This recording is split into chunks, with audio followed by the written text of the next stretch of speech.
and development, youth and sports development, and advancing Africa's agenda globally. It is also a recognition of his critical role in the infrastructural and socio-economic development of his country as well as his people-friendly policies. He has continued to advocate for peace and free and fair elections in the ECOWAS sub-region, and this was demonstrated by a show of statesmanship and iconic posturing by accepting electoral loss and congratulating the winner. While he arguably had options as a sitting president, he chose the path of honor, peace, and the defense of democracy. His emergence reaffirms our position that he has remained one of the continent's leading light, as he had continued to demonstrate great faith in the African project, promoting African dignity and helping to change the negative narratives about the continent.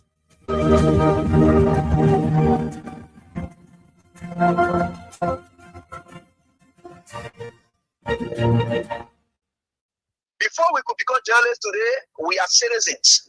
If there is no way that our country is safe, we cannot practice in our respective professions. When we are at war, pastors will not be respected to go to church to preach. When we are at war, medical doctors will not be able to go to hospitals except on coercion or sanitary condition. When we are at war, lawyers will not be able to go to court to practice. That's why when you see these things happening, whether you are a lawyer, whether you are working a profession, you got to step down and protect your country so that that country will provide an avenue for you to be the kind of person that you want to be. And that's where we are now. What happened on yesterday was wrong. It's still wrong. And no matter what it is, it is wrong. We are seeing things happening in this country, and people are now seeing it as being right because the Asa is there. And these are things that we got to be stand up to be a patriot. You have to stand first on the side of the law, because the politicians will go away. The regime will pass away, but your country will stay. The law will stay. Your patriotism vow will continue to stay on. And these are things that we got to stand up for. It doesn't matter how people feel, what kind of side you want to be on. We just got to speak to the truth, and that is very much important. And why we should go through this?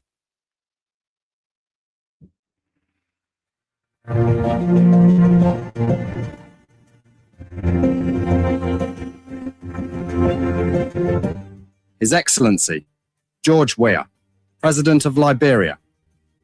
Our board noted that His Excellency's victory as the African Political Leader of the Year 2023 is a testament to his contributions to promoting peace, African culture and development, youth and sports development, and advancing Africa's agenda globally. It is also a recognition of his critical role in the infrastructural and socio-economic development of his country as well as his people-friendly policies. He has continued to advocate for peace and free and fair elections in the ECOWAS sub-region, and this was demonstrated by a show of statesmanship and iconic posturing by accepting electoral loss and congratulating the winner. While he arguably had options as a sitting president, he chose the path of honor, peace, and the defense of democracy. His emergence reaffirms our position that he has remained one of the continent's leading light, as he had continued to demonstrate great faith in the African project, promoting African dignity and helping to change the negative narratives about the continent. Before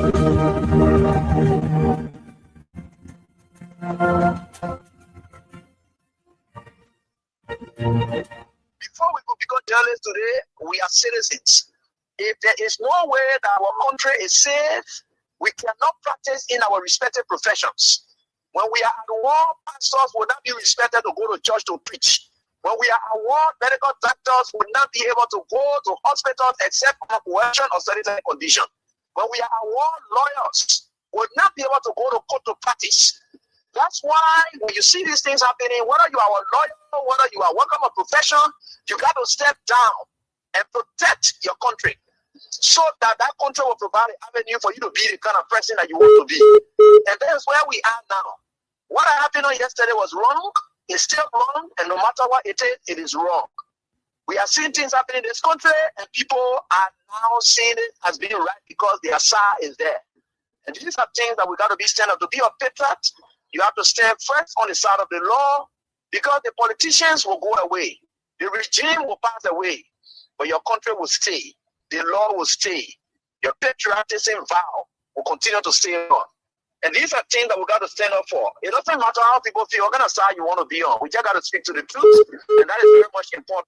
I see in the next few months a noisy country, a very noisy country, rowdy country, a heavily divided country, a very tough economy, a sense of elitism by those who are coming at the helm of authority.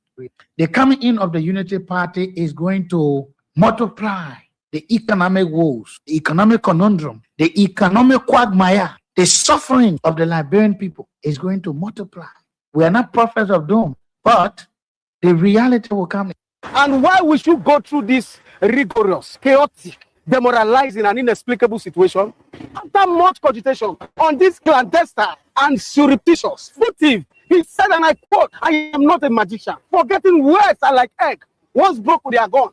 Once spoken, they remain indelible in the heart of man." Come to think of it, do they have the powers, the spiritualism, the abracadabra, the voodoo to perform the magic, and as well transmogrifically transmute and transfigurate this ugly, debilitating, and exasperating situation? I saw it. The locution, "I am not a magician," in its jocularity in quote 1. 2, the uncircumscribed bluster and in a vituperative ululation. I saw it in their hocus pocus explication, elucidation, where we thought the shibboleth was a travesty and a parody to lampoon the masses expected a limousine from the government. After the miserly, the niggardly, the chaser-peering, the penurious, and the parsimonious, that I will say and remind us at this point in time that this is democracy.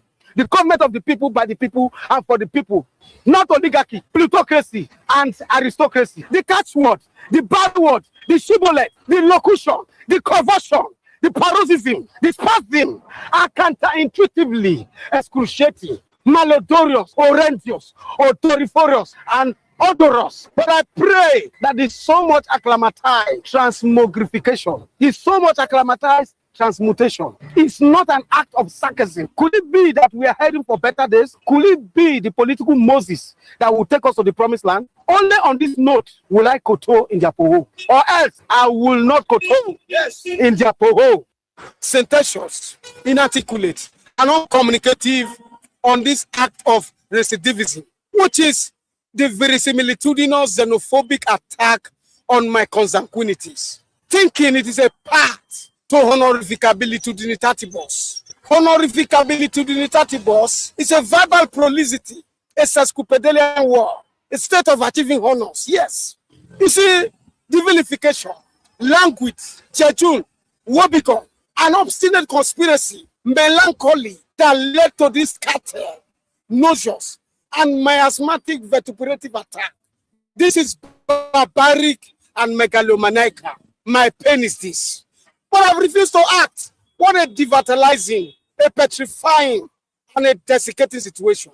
To me, the belligerent, deleterious, cantankerous, and murderous annihilation, decapitation, obliteration, and mutilation of my consanguinity in their milieu is sardonic, opprobrious, malevolent, contumelious, erroneous, lugubrious, and clamorously exasperating. This impedimental, combustible, and volatile lemma, in its maximum exoneration, reminds me of the biblical Eloi, Eloi, lama sabachthani. What germinated the abnegation and repudiation? What an academic mwahaha, academic yo-ho, caused by these political yo-yos, political yobos, in their leadership rococo, leadership barbaration, in conjunction with administrative bemusement, holy poly, and discombobulation, in their obstreperous, malevolent shenanigan and hocus pocus agenda. Your boo-boo has poo-pooed into your business. The bifurcation and abdication of the vision in the name of honorificability dignitatis, just to cheap political points. Then floxina, illipicating. You see, the stilty, politicals of torrent rodomotates and defalcators that you and I know, the laboration of their eleemosinaries, ostentatious and libidinous lifestyle, shows that they are out. Oh, obliteration, mutilation, decapitation. Say no to this academic bantigism, academic noctambulism, and academic malocclusion, which their children are not part of. It's in a political hogomondogos way. Yes, the Muay Thai. We are in a debilitating, lobotomizing, and ignominious political muahaha, political yoho, political holy poly. Tell Mr. President, we are tired of their mendacilloquence, prostitute, and zabanism. Yes, mendacilloquence, telling lies in an awful way, prostitute, propaganda. It's in a political hogomondogos way. It's in a political hogomondogos way. It's in a political hogomondogos way. It's in a political hogomondogos way. Yes, the Muay Thai. We are in a debilitating, lobotomizing, and ignominious political muahaha, political yoho, political holy poly. Tell Mr. President, we are tired of their mendacilloquence, prostitute, and zabanism. Yes, mendacilloquence, telling lies in an awful way, prostitute, propaganda. Is in a political hogomondogos way. Yes, the Muay Thai. We are in a debilitating, lobotomizing, and ignominious political muahaha, political yoho, political holy poly. Tell Mr. President, we are tired of their mendacilloquence, prostitute, and zabanism. Yes, mendacilloquence, telling lies in an awful way, prostitute, propaganda. It's in a political somnambulism and malocclusion. It's in a financial and economic bantigism. Look at the way the game politics is becoming a bugaboo. What a political holy bully. What a political hoity-toity. What a political foodie-doody. What a political hocus-pocus you have come with. What a political jabberwock. What a political poppycock. What a political gobbledygook. With this consternation, I ask that you accept my pertinacious circumlocution. Accept my pertinacious circumambagous, grandiloquence, and magniloquence. But I will tell you this. I will not koto in Japoho. I will refuse to koto in Japoho. Thank you. It's in a political somnambulism and malocclusion. It's in a financial and economic bantigism. Look at the way the game politics is becoming a bugaboo. What a political holy bully. What a political hoity-toity. What a political foodie-doody. What a political hocus-pocus you have come with. What a political jabberwock. What a political poppycock. What a political gobbledygook. With this consternation, I ask that you accept my pertinacious circumlocution. Accept my pertinacious circumambagous, grandiloquence, and magniloquence. But I will tell you this. I will not koto in Japoho. I will refuse to koto in Japoho. Thank you. Before we could become journalists today, we are citizens. If there is no way that our country is safe, we cannot practice in our respective professions. When we are at war, pastors will not be respected to go to church to preach. When we are at war, medical doctors will not be able to go to hospitals except on coercion or sanitary condition. When we are at war, lawyers will not be able to go to court to practice. That's why when you see these things happening, whether you are a lawyer, whether you are working a profession, you got to step down and protect your country so that that country will provide an avenue for you to be the kind of person that you want to be. And that's where we are now. What happened on yesterday was wrong. It's still wrong. And no matter what it is wrong. We are seeing things happening in this country and people are now seeing it as being right because their side is there. And these are things that we got to be stand up. To be a patriot, you have to stand first on the side of the law because the politicians will go away. The regime will pass away, but your country will stay. The law will stay. Your patriotism vow will continue to stay on. And these are things that we got to stand up for. It doesn't matter how people feel. We're going to how you want to be on. We just got to speak to the truth, and that is very much important.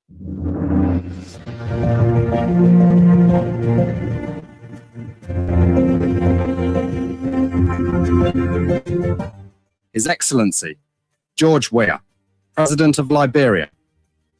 Our board noted that His Excellency's victory as the African Political Leader of the Year 2023 is a testament to his contributions to promoting peace, African culture and development, youth and sports development, and advancing Africa's agenda globally.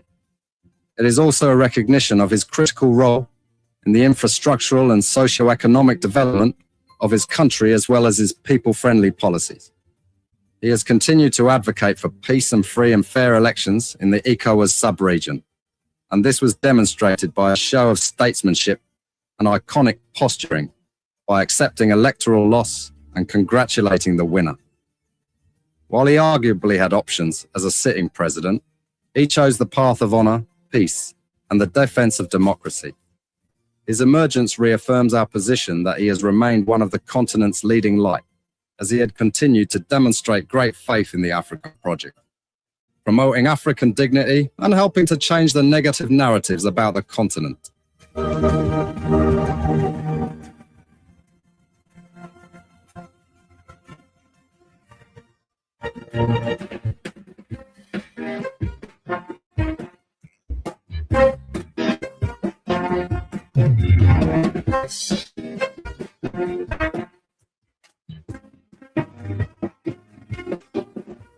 TGIF, they say, thank God it's Friday. Yes, we joined that chorus. Thank God it's Friday, because he has always been faithful from Monday to Friday.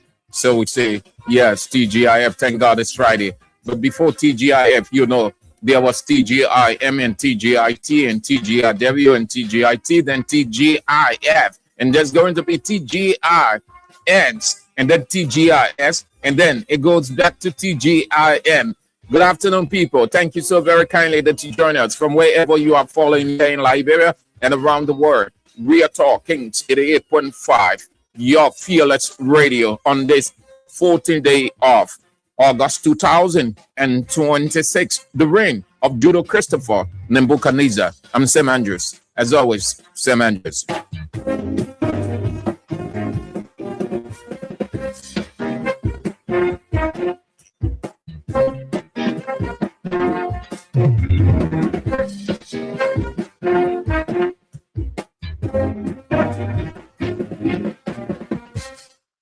Grateful we are to God Almighty, the creator and sustainer of the universe, the God who keeps watch over each and every one of us. He is faithful. He is kind. He is loving.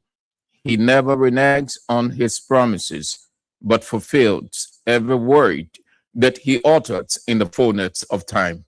Grateful we are to him, having kept watch over us throughout the week, Monday, Tuesday, Wednesday, Thursday, and Friday. We are into the Friday and going to take us up to Saturday and then Sunday and then back on Monday. It is against that backdrop that he said in Psalm 150, verse 6, let everything that has breath, let every living being acknowledge that by exalting his name on high. He is faithful. He is good. He is kind. He stays with us in the midst of it all. He is with us. He walks with us through the valley of the shadow of the existential and political death by Unity Party. He is our roar. He is our staff. He is everything. We are grateful. He is with us. He stays with us. He never leaves us. We get started with this one. Stay with me.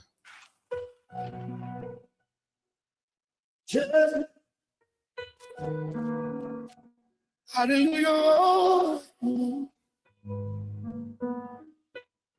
Hallelujah. See me.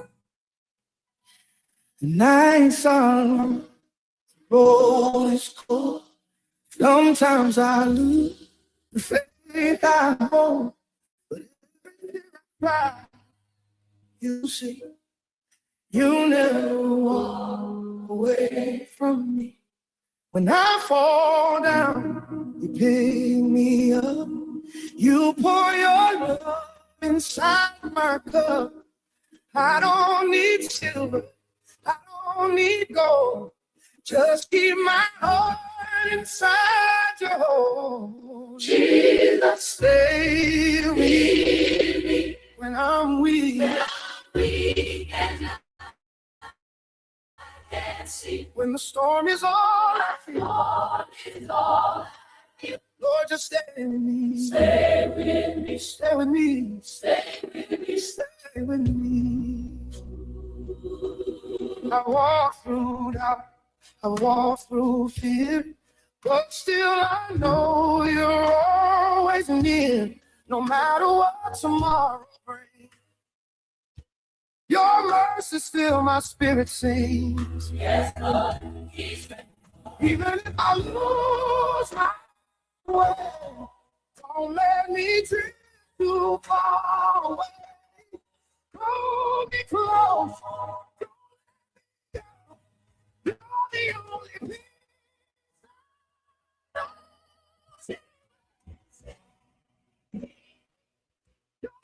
inside my need. Till I reach your side. Jesus, stay with me. Stay with me. Stay with me. Oh,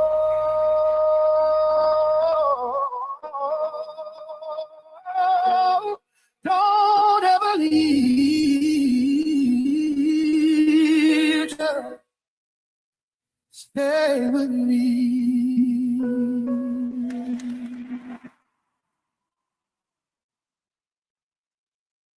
He never leaves in the midst of it all. He never, never.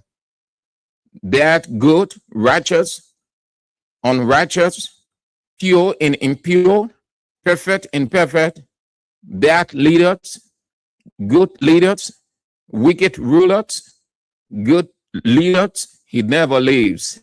He is hovering each and every person. We are grateful to the God Almighty, and grateful too to you for always coming up, being with us from Monday to Friday. So let's acknowledge few of the many of you who have come on time is of the essence. John Conley, Kerry Street, Stanley Bozo, Congress City, J. Henry Now, Fender Community, Joe Patton, Stephen Nangbe, Prep Line Community, Kamaran and J. Boy, Gwen Demi, ELWA Rehab, Emmanuel Broad, Minnesota, USA, Juju Onewem, Morris Gray, ELWA Rehab Community, Venetia's Bar, New Crew Town, Claudia de Paul, Colin M. Banks, Broadville, Moulton Conan, Bakari B. Sharif,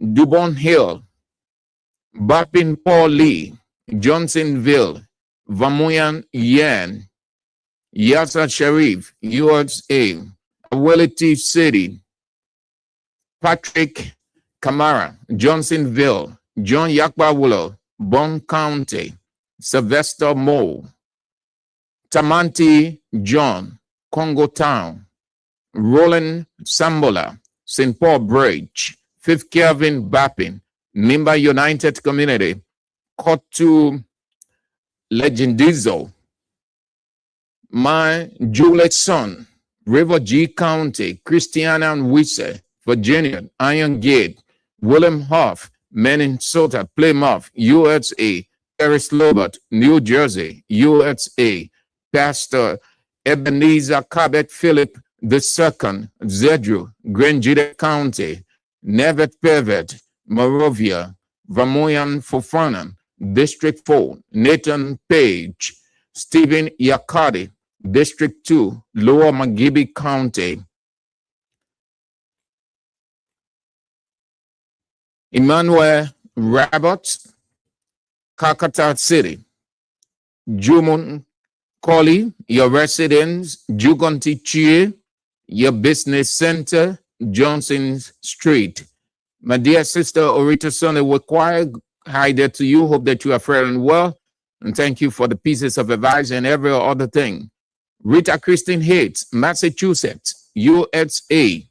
The chairman himself, Roman Rico, Kenneth Bohr, Latupan, the chairman for life, the one and only chairman, District 18, Block 18, Intellectual Center, Jackson C. Ponin, River Sets. All of you, great people, welcome to the show. Thank you all for coming on. We are always inspired by your presence. Today is Friday. Hey, my dear Dion brother Stephen Coker, you are on. Good to see you, man. Good to see you. Hope everything is okay. Yes, everything is okay because you got life. That's the most important thing. And then every other thing falls in. Good to see you, my dear Gian brother Stephen Coker. Let's bring you a few developments out of Liberia. And then we move on to what we've got on our plate today in this Republic of Naco State. Nigeria and South African lawmakers have clashed over how to describe violence against foreign nationals during a major meeting of African parliamentarians in Malawi. The Commonwealth Parliamentary Association African Region Conference brings together more than 300 lawmakers and officials to discuss a wide range of issues pertaining to democracy, human rights, and regional cooperation. Nigerian delegates insisted that the recent attacks on foreigners should be called xenophobia, while South African lawmakers argue that the debate should also address illegal immigration and enforcement of immigration laws.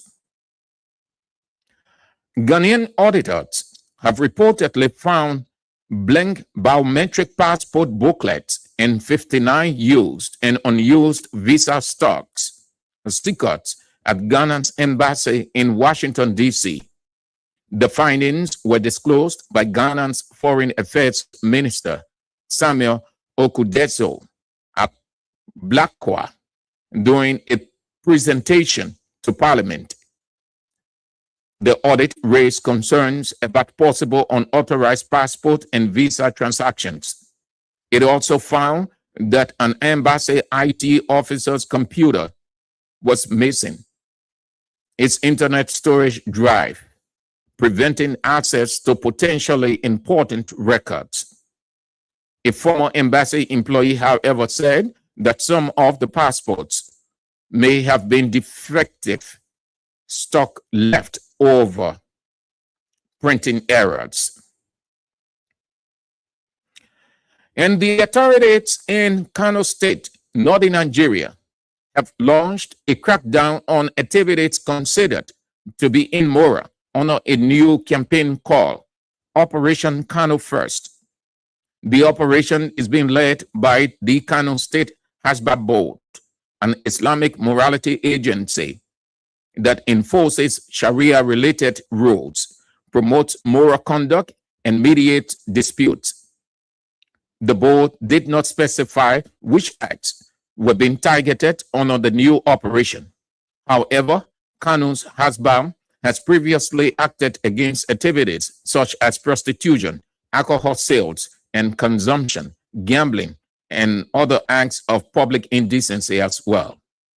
The crackdown comes after Kano State Governor Abba Yusuf donated 10 vehicles and 50 motorcycles to strengthen Hasba patrols. The board also warned that offenders will be arrested and prosecuted. Those are some of the developments unfolding out of Liberia, West Africa. A reminder again, please, we've got a week from today. Next week, Friday, will be the 21st, when His Excellency, the former President, Dr. George Manan Weah, will mount the podium to address scores of Nigerian lawyers, business executives, politicians, media executives, and just everybody at the Nigerian Bar Annual Conference, slated for a week, August 21st to the 28th. Mark that on your calendar, please. It will be screened live around the world. Again, that is a plus for Liberia, a unique historic recognition for Liberia, even though the Unity Party people don't want to acknowledge. Ironically, they will tell us that this country, we are one. We should not politicize everything. Yet they are the ones who are politicizing divisively. They are the ones who are politicizing satanically. They are the ones who are politicizing devilishly. Something that is of Liberia and not of the person, because it is not a unity party person. They will in no way attempt to acknowledge it, but they will say we must not politicize, but they are politicizing. That is why I often wonder whether those people who use that expression, they actually understand the phrase or the word politicization. It simply means you put aside everything national. You don't see it that way. You impute your sentiment because President Weah is not a unity party person, but another country invited him in his capacity as former president of the Republic of Liberia. It doesn't meet unity party people recognition. But if it was a unity party person, and then there is criticism from on the other side of the political divide, they would then come and say, you don't put politics in everything. So my understanding of their reasoning is, when it is about them, you should praise them. You should give them all of the praises that they want. When it is about the next person, they should not be praising. They should not be recognizing. They should not be accepting. And that is a complete Nebuchadnezzaric instinct. That is the instinct of the devil. That is the act of the devil. He wants everything for himself. He wants every praise comes unto him, and the next person should not be praised. And out of this thing, let me advise you generally, since it's the week and not much we got on our plate today, never ever attempt that all of the praises should come unto you, and that you should not acknowledge another person when he or she is excelling, or when someone has recognized him for his expertise or her expertise.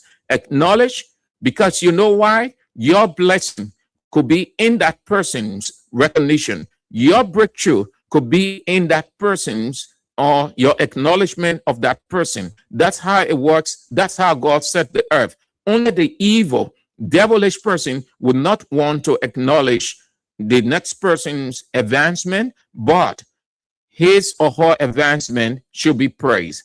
It is not about George Weah. It is not about the Congress for Democratic Change. He wasn't invited as the political leader of the Congress for Democratic Change. Please read it. Read the reasons they lay out. They said the former president of the Republic of Liberia.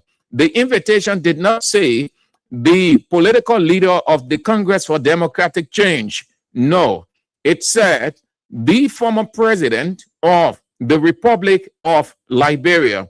So it is a Liberia's recognition. Until we can get to the point of depoliticizing, dropping sentiment, and allowing patriotism and nationalism to take center stage in our hearts, the country will always be divided. And the people on the other side will continue to preach that politics of divisive politics, rather, or ironic politics. We are one. This country is for all of us. We should not politicize anything. In other countries, and that is why you see the West is by far different. They will have their disagreements politically on whatever line, but something that is promotive of their country, they will acknowledge. The president of the United States will acknowledge the success, the gains, the breakthrough, or invite to any one of the former leaders. You see that in Argentina, you see that in Brazil, we see that in Italy, we see that in Germany.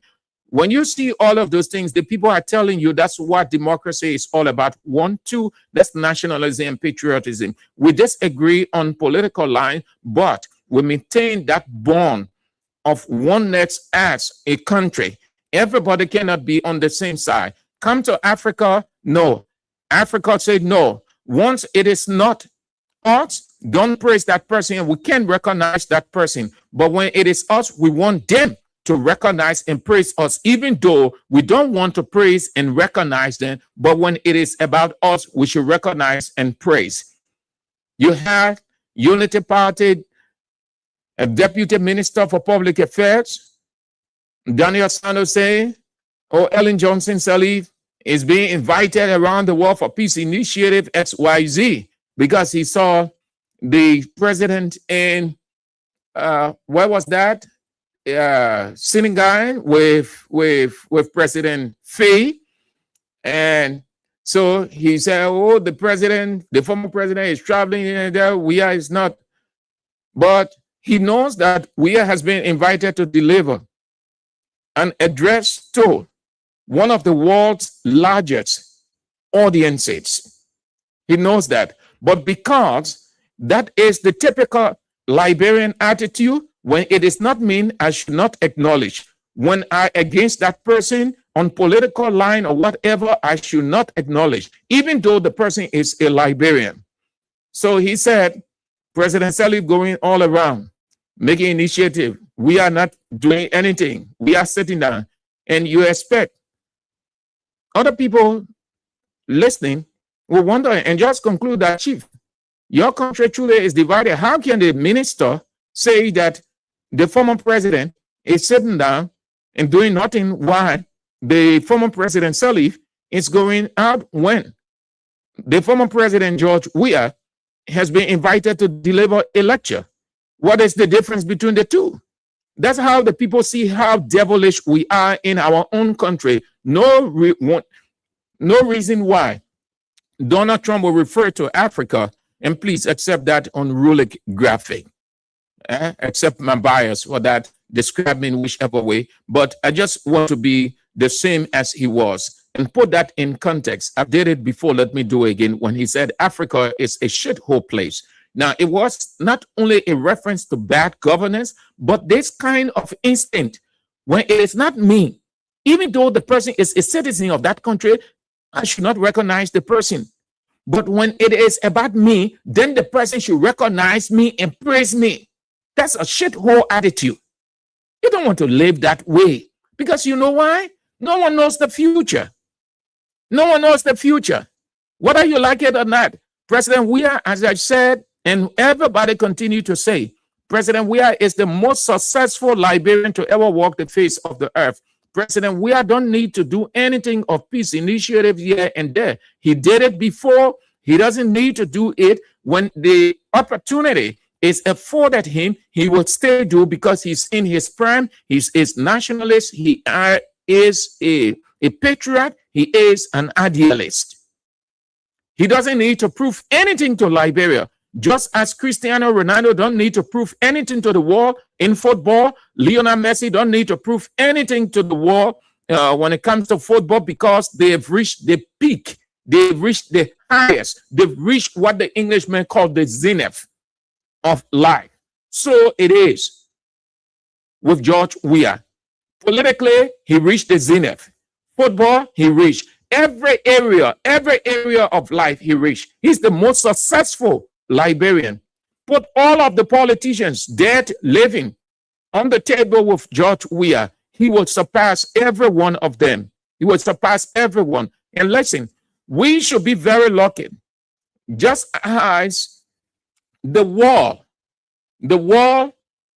is lucky to have seen, to have witnessed Lionel Messi and Cristiano Ronaldo. So Liberia is lucky to have George Weah in this time, this generation, this season, this dispensation. A blessing. You want to ask yourself, had George Weah not come to the scene, what Liberia would have been like? Was his coming an accident? Certainly not, because God does not put anybody on earth by accident. Everybody comes to earth at the time based on God's timing and purpose, and everyone has a goal to achieve. No one on earth by accident. No one. Every person who comes to earth, look at it, look, go back, chronicle the past, or just take it in order. All of those people who came, nobody comes to earth with perfection, but everybody comes by God's purpose and design to make a difference. It can be politics, football, journalism, religion, medical, military, agriculture, just name all of those disciplines. Nobody in those areas, dead and alive, who made breakthroughs, significant breakthroughs, came by accident. No. And that's why you should know that God's hindered work is in everything life.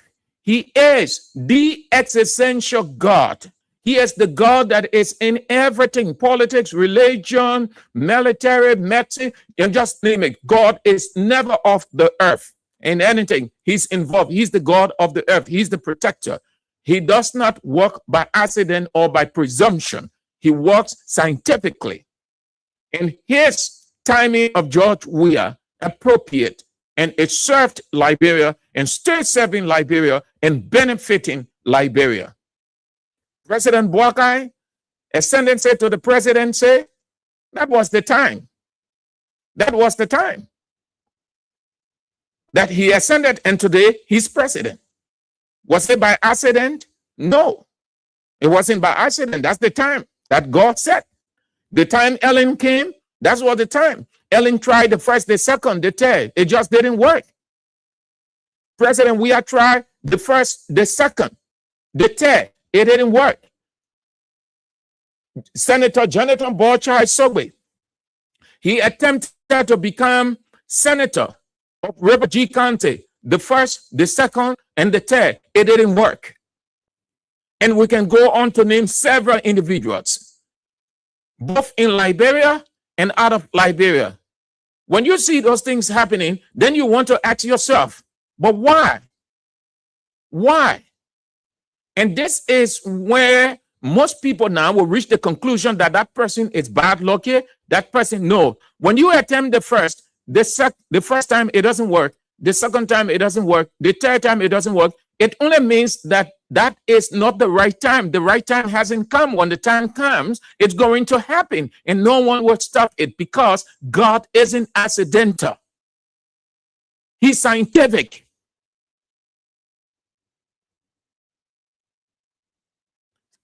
President Sally attempted the first, the second, it didn't work. She left, she went back to the United States, continued with her new UN job and shuttling here and there. When the time came, she became president of Liberia. President Weah attempted the first, the second, it didn't work. He left and told his people, let us go and get prepared. Let us recalibrate. And when the time came, he became president.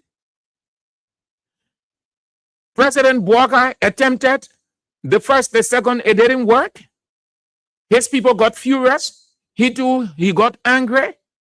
Unlike President Weah, who didn't get angry when he did not get the presidency, the first, the second, but he took it as destiny deciding the fate of, or his political fate or his presidential fate, when he told his supporters that let us leave it, our time will come, let us go and prepare ourselves. When we are in power, we will have the time to serve.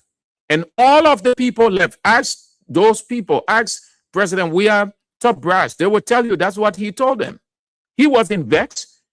He did not accuse anybody of rigging election for him or manipulating the vote for him. He told his people, let us go and prepare ourselves, and our time will come.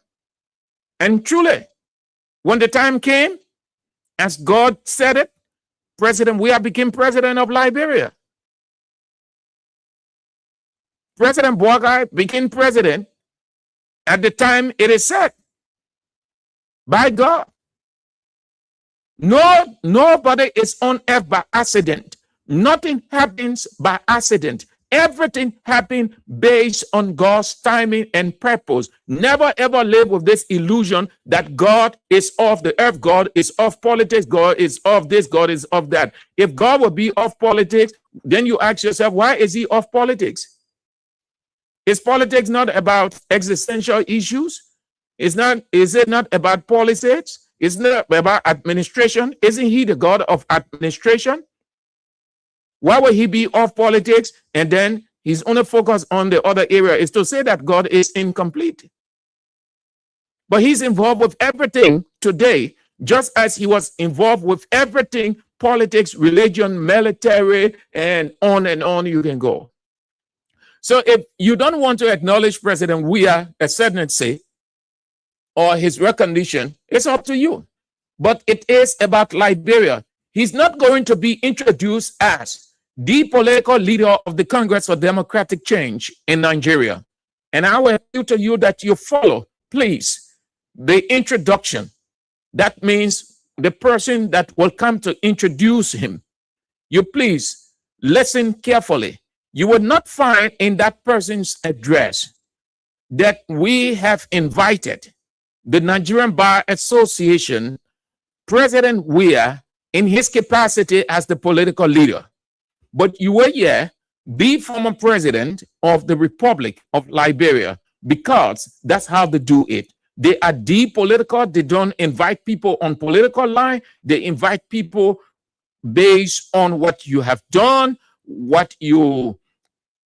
how you're affecting humanity, how you crisscross Africa, the rest of the world, and a lot more. Your achievements, your breakthroughs. And that is why you want to read the president, not the president, but the Nigerian Bar Association profile of President Weah, their reason for inviting him in his capacity as former president of the Republic of Liberia.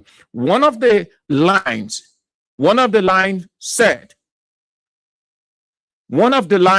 referenced him, referred to him as the model of democracy. Please read it if you have it. If you don't, I just get on the internet and ask for the Nigerian Bar Association invitation to Liberia's former president, George Manning Weah. They refer to him as a model of democracy. The other line acknowledged his willpower to give out or conceal defeat in an election, and to use their description, a razor-thin margin. That's the word they use, the description. Razor-thin margin. Meaning, it is not common. It is not really seen in Africa for a certain president with everything available to him would concede with a margin very, very, very small, that they consider it as a significant milestone. It takes a democratic leader to do that. And then the rest of the lines. So he's invited in his capacity as the former president of the Republic of Liberia. Acknowledge him or not is up to you. That's your business. But history has it that he has been invited as the former president of the Republic of Liberia.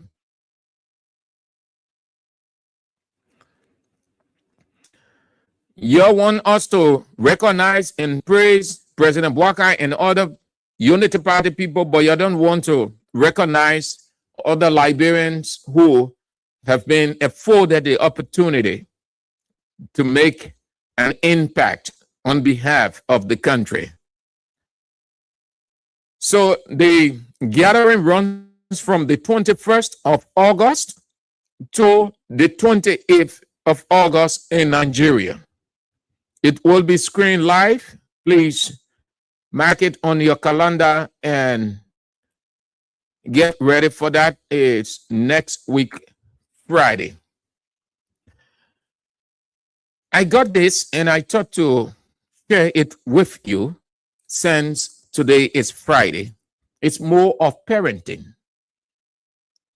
I felt that it was necessary to share it with you, having read it, analyzed it, digested it, and wouldn't be enough just for me. So I thought to share it with you too. Listen carefully. Listen carefully.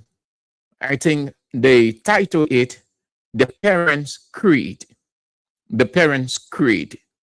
The Parents' Creed. I don't know much, but I think it has a lot more to say how you can bring up your child or children, especially if you are a Christian mother or Christian father, with the key proverb 22:6. Train up the child in the way that when he is old, which means full grown, will not depart from it. Let me share it with you. It said, if a child lives with criticism, he learns to condemn. If a child lives with hostility, he learns to fight. If a child lives with fear, he learns to be apprehensive. If a child lives with pity, he learns to feel sorry for himself. If a child lives with ridicule, he learns to shun. If a child lives with jealousy, he learns what envy is.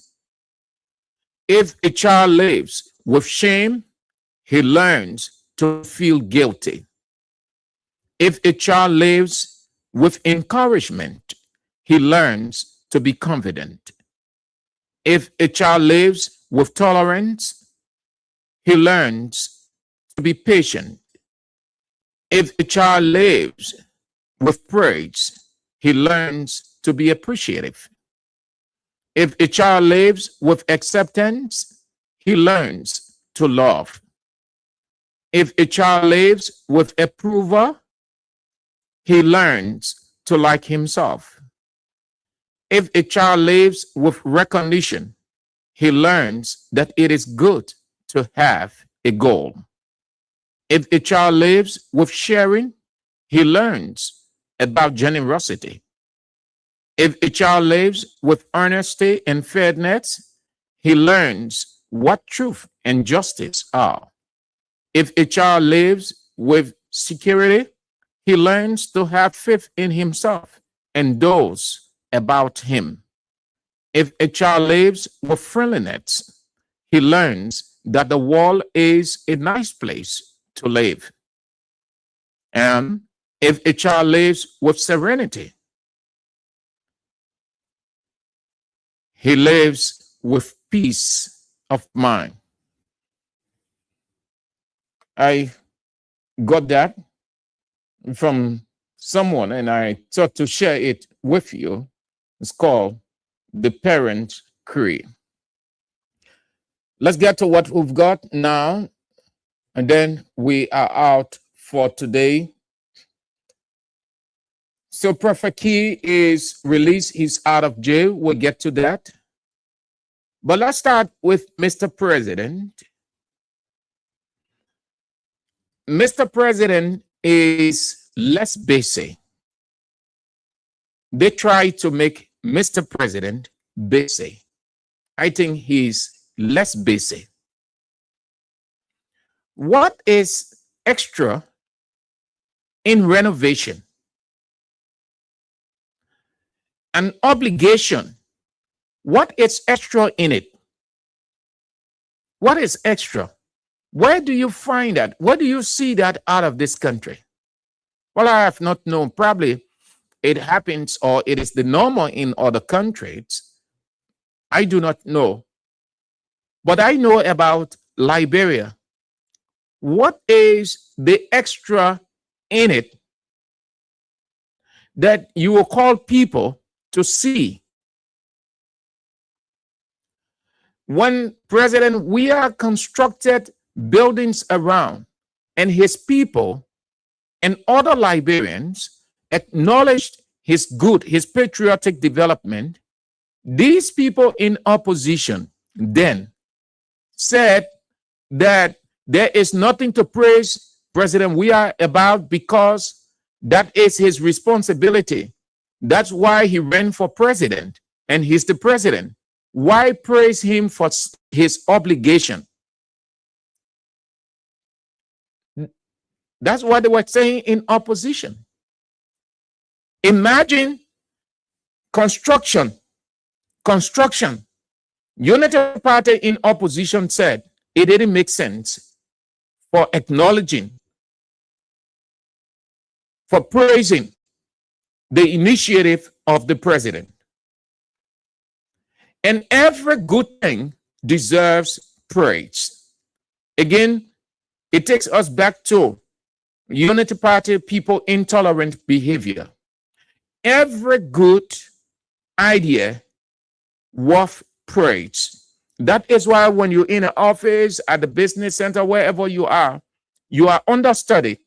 Understudied means you have your boss over you and you are below.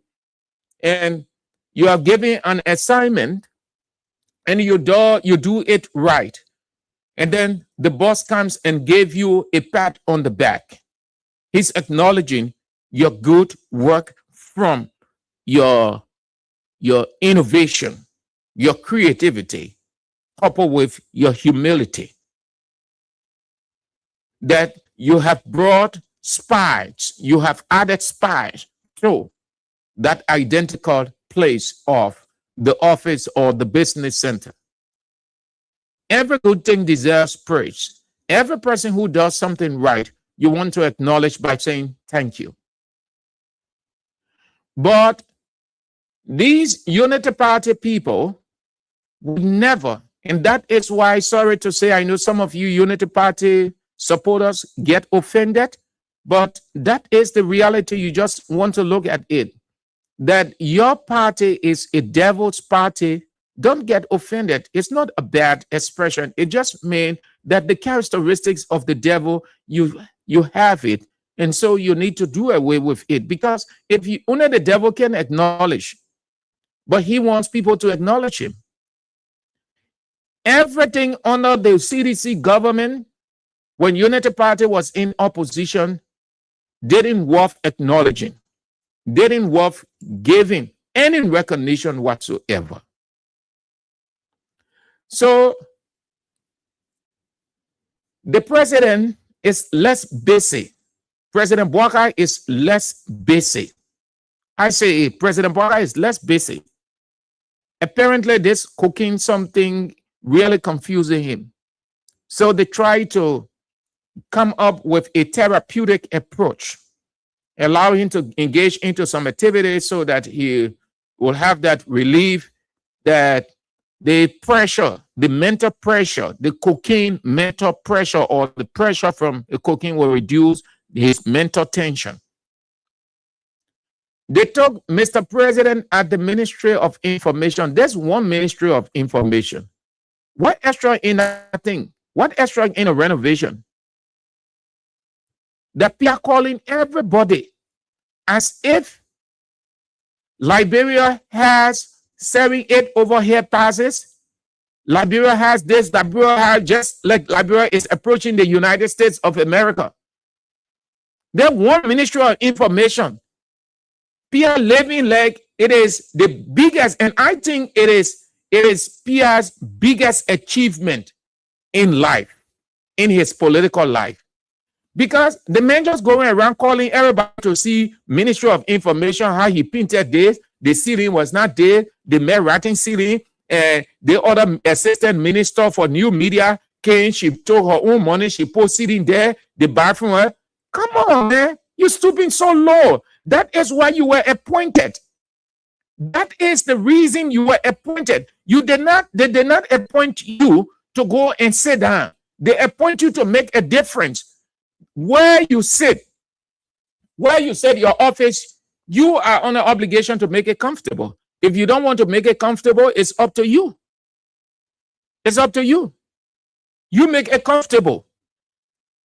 At King's FM, everybody has the office. Israel has his office, AB, Sam Andrews, the rest of the people. Now, will AB come and say, we are doing this or you are doing it? No, everybody responsible to augment their office, to take it to a level that they want. And beyond that, the institution as a whole. It is not your boss that will come, it has to be this way, this way. No, it's up to you. That's the reason why you are there. That is your second home. And that is a public office. Why extra in renovation? That people are calling everybody all over the place to come and see Ministry of Information. He was there in LA administration as deputy minister. He didn't do it. He didn't pressure his boss. He did not say the bathroom, the ceilings, everything coming down. When they were there, that bathroom, that Ministry of Information was there, it stink nasty. CDC inherited a dirty stink. Ministry of Information. Nothing. People can deny it. What did they leave? What did they leave, rather? What did they leave at the Ministry of Information when they were turning over and CDC taking over? CDC inherited garbage. CDC inherited their part Ministry of Information. The people left. They did what they could do as per their budget. So you come now and you're doing yours. It is not to be condemning that the ceiling was rotting, the bathroom this, the bathroom that, all kinds of things. Only person who does not have vision will stoop so low. Calling everybody today, they took Bouaka there. And look how they reduced President Bouaka. Sorry to say, but your Unity Party people, you need to wonder whether President Bouaka really understands himself as president of this country. If what happened today, if that was George Weah, as we saw, those things that we went to, oh, Unity Party people, the man, let's be say, the man are former man, the man know about the presidency, man can reason. That's why all of those people, majority of the people that say all those things today, they shame because they see Bouaka doing the same thing. At least we are never went in nightclub. A president can never go in nightclub. Sit down in a smoking place, different chemicals coming out. A place with one entry, no exit. At least we are not going nightclub. They say we are dancing booga all over the place. But at least he was dancing outside. He never took the presidency in the nightclub because you will be reducing the presidency to nothing. President Bouaka took the presidency in a nightclub. Today, they called the president. The man went and sat down just to watch that documentary. That serial president there. Your Unity Party people, sorry, you don't get vexed. But listen, those are some of the things that you saw by your reasoning in the Unity Party government and say it was not at the standard of the president. The president should not have stooped so low to some of those things by your reasoning. We accept. So today now, your president doing a thing. Somebody renovated his office. Then you call the president. Then he sat the president down. Then the president watching his documentary. His renovation documentary. Imagine that President Bouaka sat down for almost 30 minutes in Pia's office. They put the documentary on the screen. President Bouaka sat down in that place watching. Pia talk. Pia finished talking the Daniel Sano kind of talk. Then they showing the people scraping the building and painting air inside. Oh, man. So that simply means the president doesn't have much to do. So it simply means that every person, every minister that renovates their office, they need to call President Bouaka to go there and sit down, they do a documentary, and he watches the documentary. That's what it means. I think Gafwan need to do a renovation of that ministry and call Bwaka. Then he start telling Bwaka the ceiling of the days, the deputy minister for expenditure, talent bruising, her personal money, she bought ceiling. The minister of foreign affairs came and she took her personal funds and gave it to us and started explaining all of it. Look at minister explaining. Why is your innovation? You proud to say other ministers came and gave you. They used their innovation. They used their ingenuity. Where it's yours? What? So look, the other ministers, I beg you, man, your telecom. Bwaka talked about your office. Bwaka said the telecom sector is bad off. So that building there too, I think that building is bad off, though I've not gone there for a couple of weeks.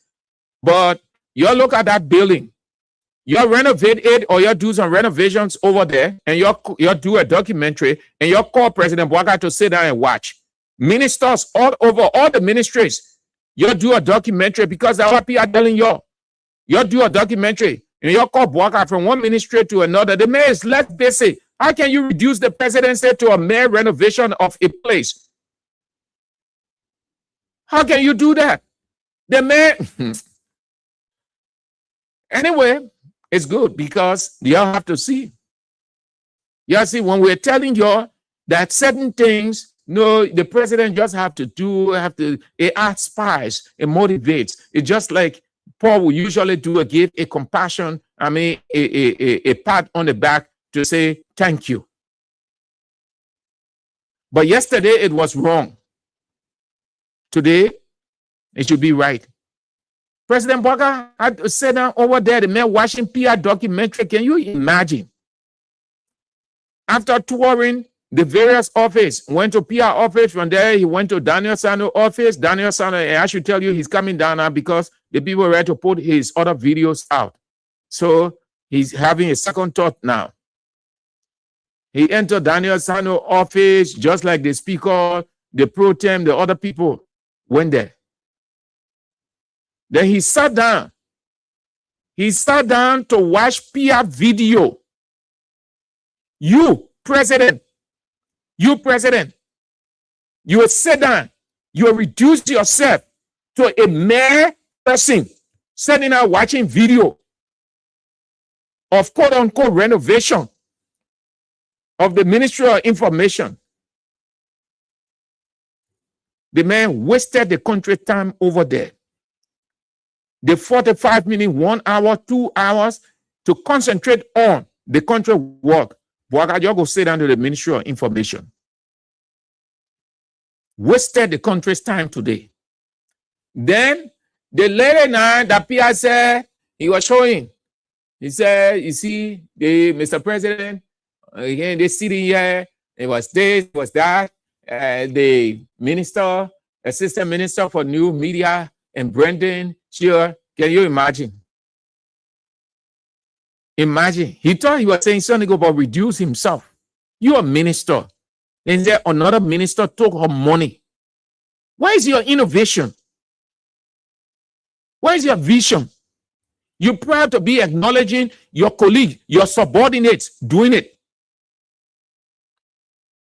Then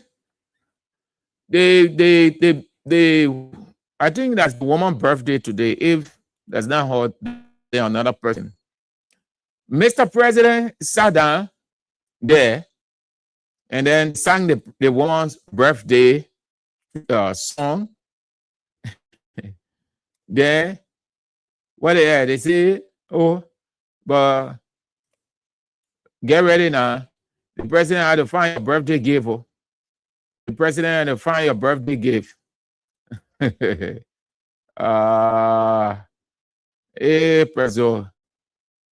President, the man just wasted the people time today, wasted the country time.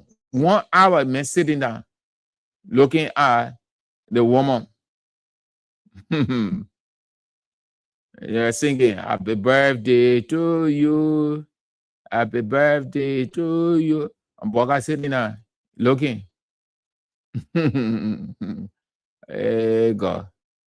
Happy birthday to you. Happy birthday. I want to show you so So you'll see. Man sitting out there, man in his Gucci desktop. Yeah. I said, money can change people. See, Boaga wearing Gucci desktop. Hey, man. What kind of computer here? I want to show you. Then see JMB sitting down, enjoying himself. J and a B, B and a J. Brazil. Man talking, the voice can come up. Amen. I want to show you this thing, man. See the man. I will get it. I will get it. All right. All right. Honorable Dr. JMB. Happy birthday to you. May God bless you. May God bless you. May God bless you, dear. Happy birthday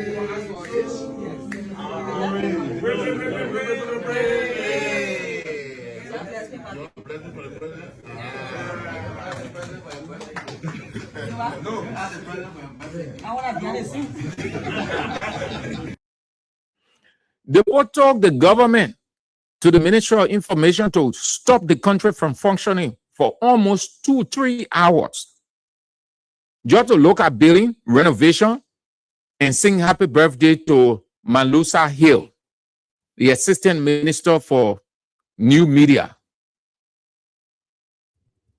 If this was George Weah, like what they saw, tell me, you know. Yeah, Boaga presidency. The man just go sit down to watch. The chair you saw you sitting into the PR office here. Now, right before Boakai,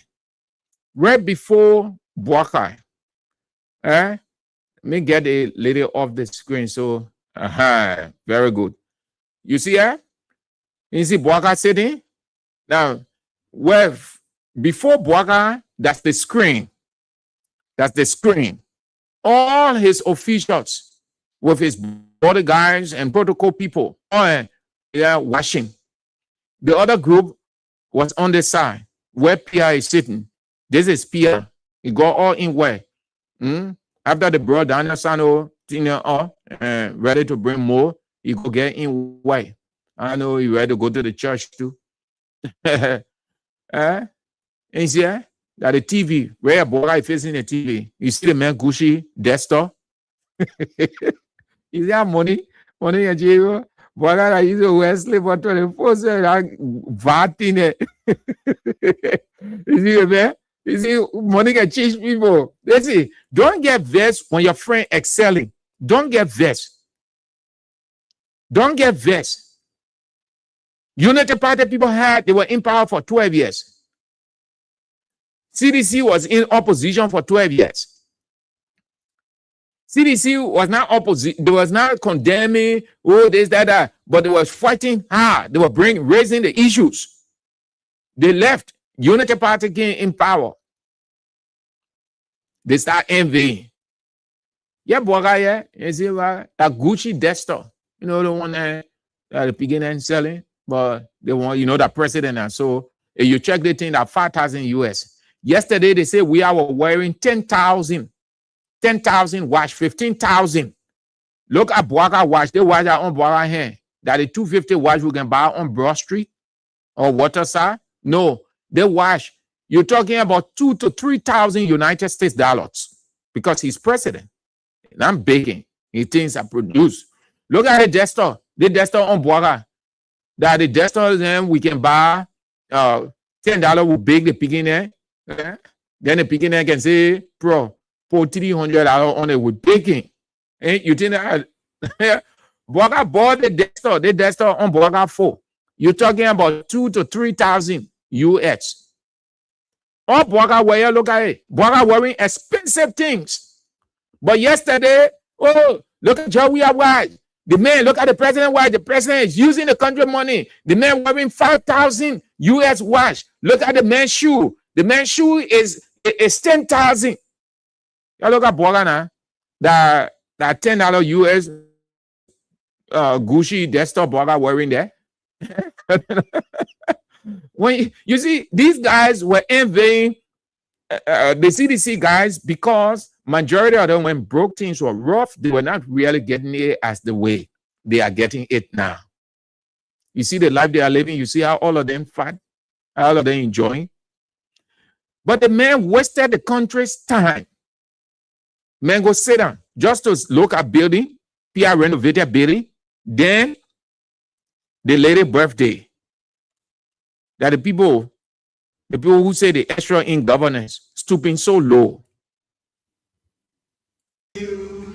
Happy birthday to you, dear. Happy birthday to you, may God. I want you to listen to the ending because I will not stop it. Listen to the ending. And tell me whether this is responsive or responsible. You feeling now? Everybody knows it's a tradition, except they told us by that action that President Buhari is mean.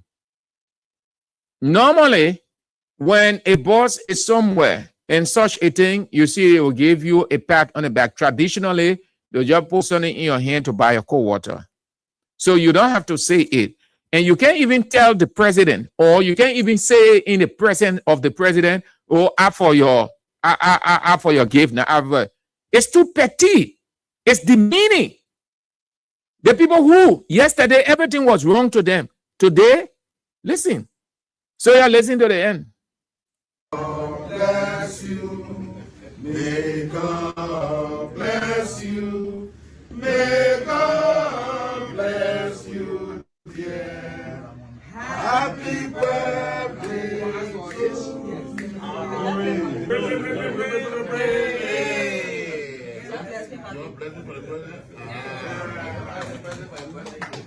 Yeah, it said, ask the president for your birthday gift. Now watch her now. She going to respond and say that after. It said, ask the president for a birthday gift. Look at reduce worker. In essence, the president is saying, when the man leave me, you're not getting nothing. The man me. That the best time to collect it. When the iron hard, that the time to beat it. Yeah, he repeated it. No, ask the president for your birthday gift. Why would you do that? Hey, man, no, it's wrong. So what are you trying to say that President Buhari mean? If you won't get it from him now, you will not get it. So at night, let the President Buhari put him in a pocket. Hey, man, no, that's bad mannerism. You can do that, especially of a VIP. When I in your little corner and thing, yeah, you can do it in an informal stuff, but not in the presence of a VIP. You don't do that. Where have you seen that happen around the world? The president sitting, yeah, after finishing singing a birthday gift, then say, ask the president for your birthday gift now. Ask the president. Hey, man, it's embarrassing. You can do that. So the president, you know that you will have to give the lady something, or the simply meant that the president is cheap. The president mean. The president stingy. If you don't take it from him now, you will not take it. So the lady say that one that after. She said that after, well, no, after the celebration. She said that one that behind the scene. That behind the scene. So we can interpret that behind the scene two ways. One, she may not have known that it is wrong, but it just clicked to her mind, and she used that expression, that one that behind the scene. And you see?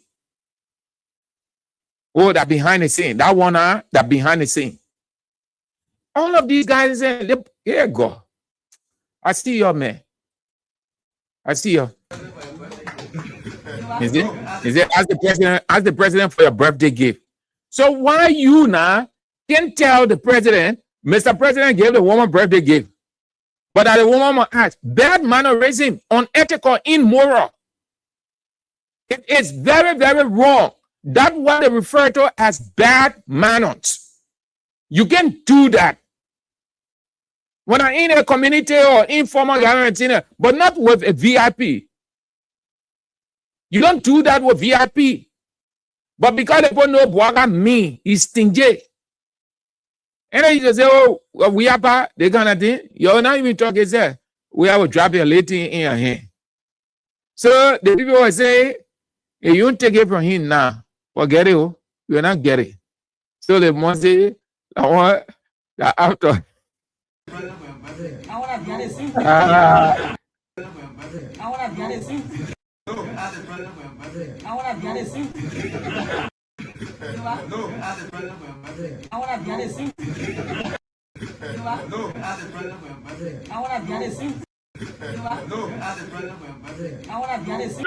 Watch it.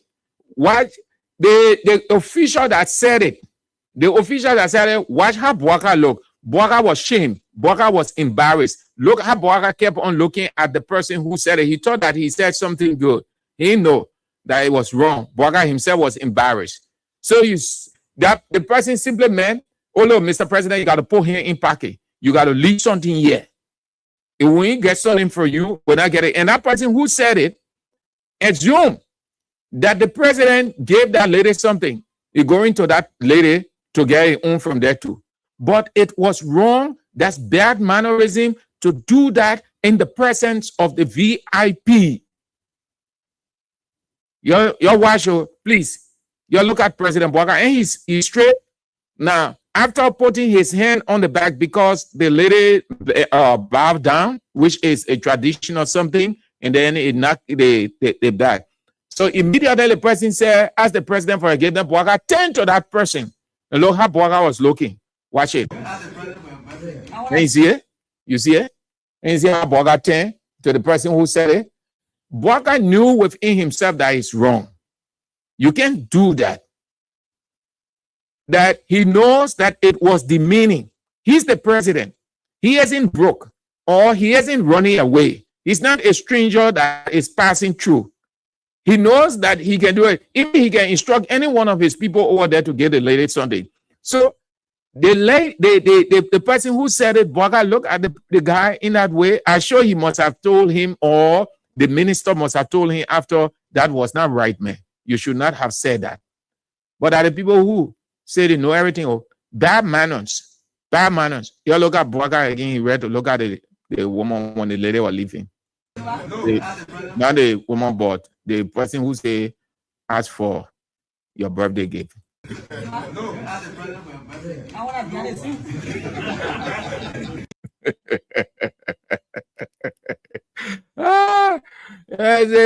say that minister or that government official, I don't know where he's from. He simply made a Bwaga as TJ guy. So if you get something from him right here, forget it. You know?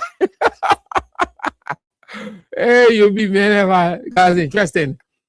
All right. So 6 months expired. Prophet Key out. He didn't die. And Prophet Key looks good. Yeah, he was really being taken care of in the cell. He looks good. He didn't drop weight. He still maintains his body. And that's good.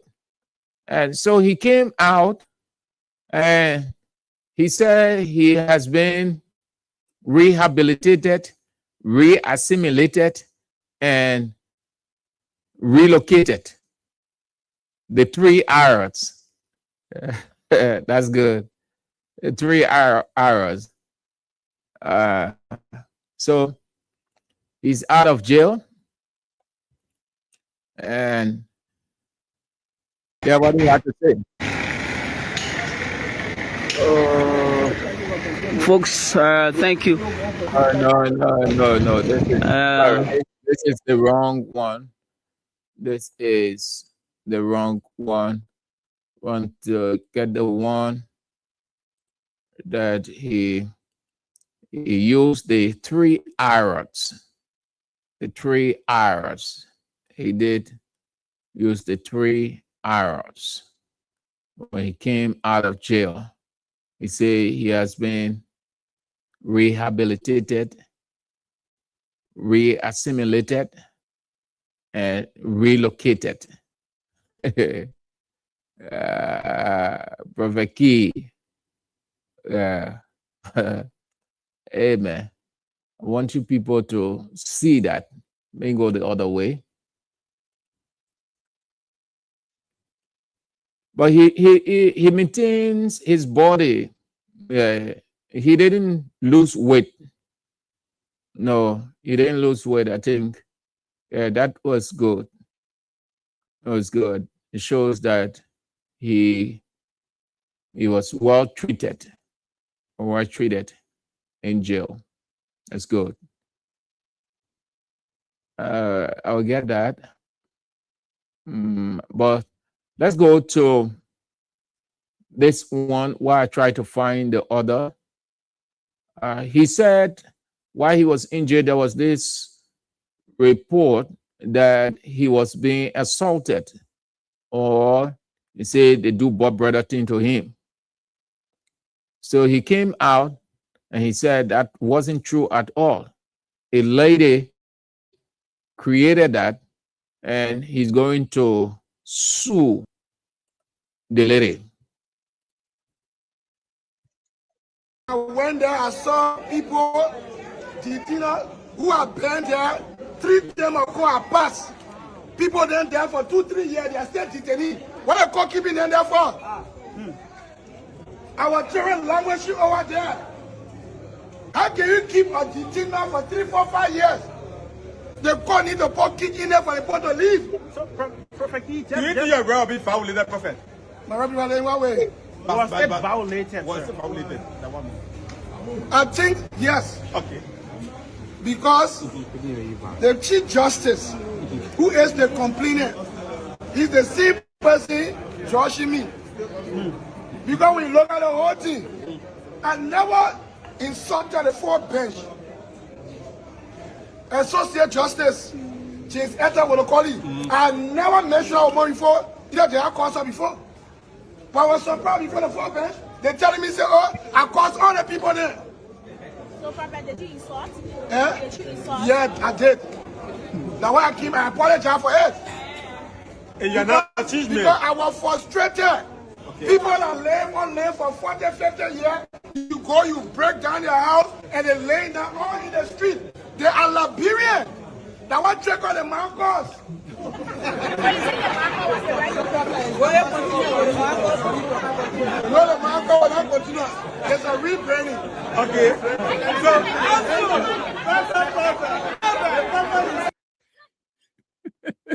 Okay.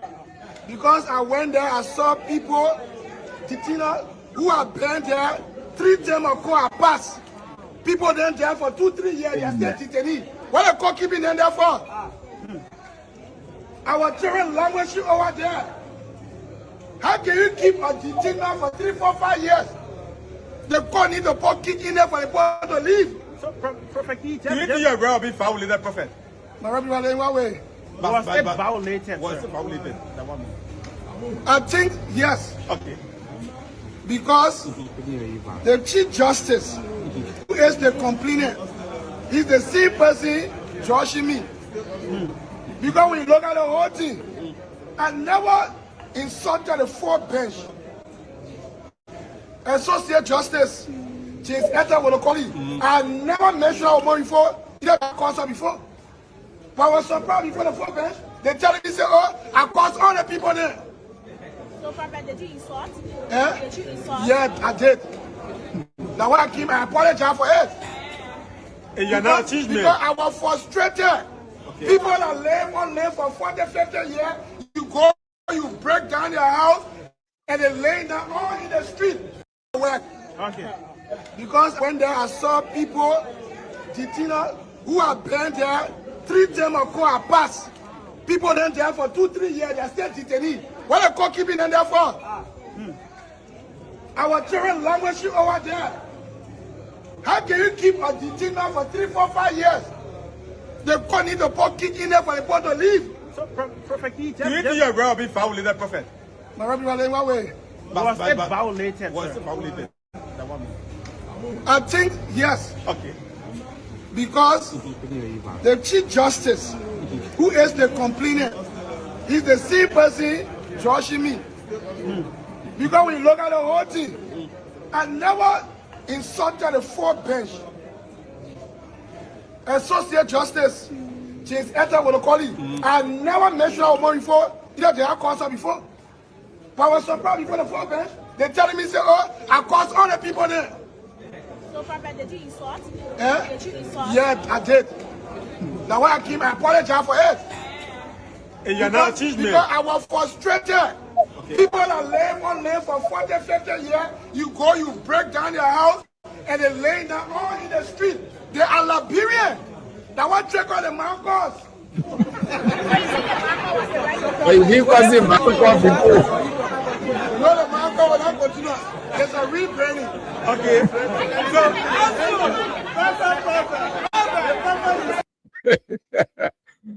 So, honestly, like I say, you can't get filled with such person, but the guy Prophet Key is a friendly guy. He's a jovial guy. If that wasn't his behavior, you see, he would have come out of that prison vexed, saying some things, but he came out jovial, laughing. You know, what's the other one? We get it quick.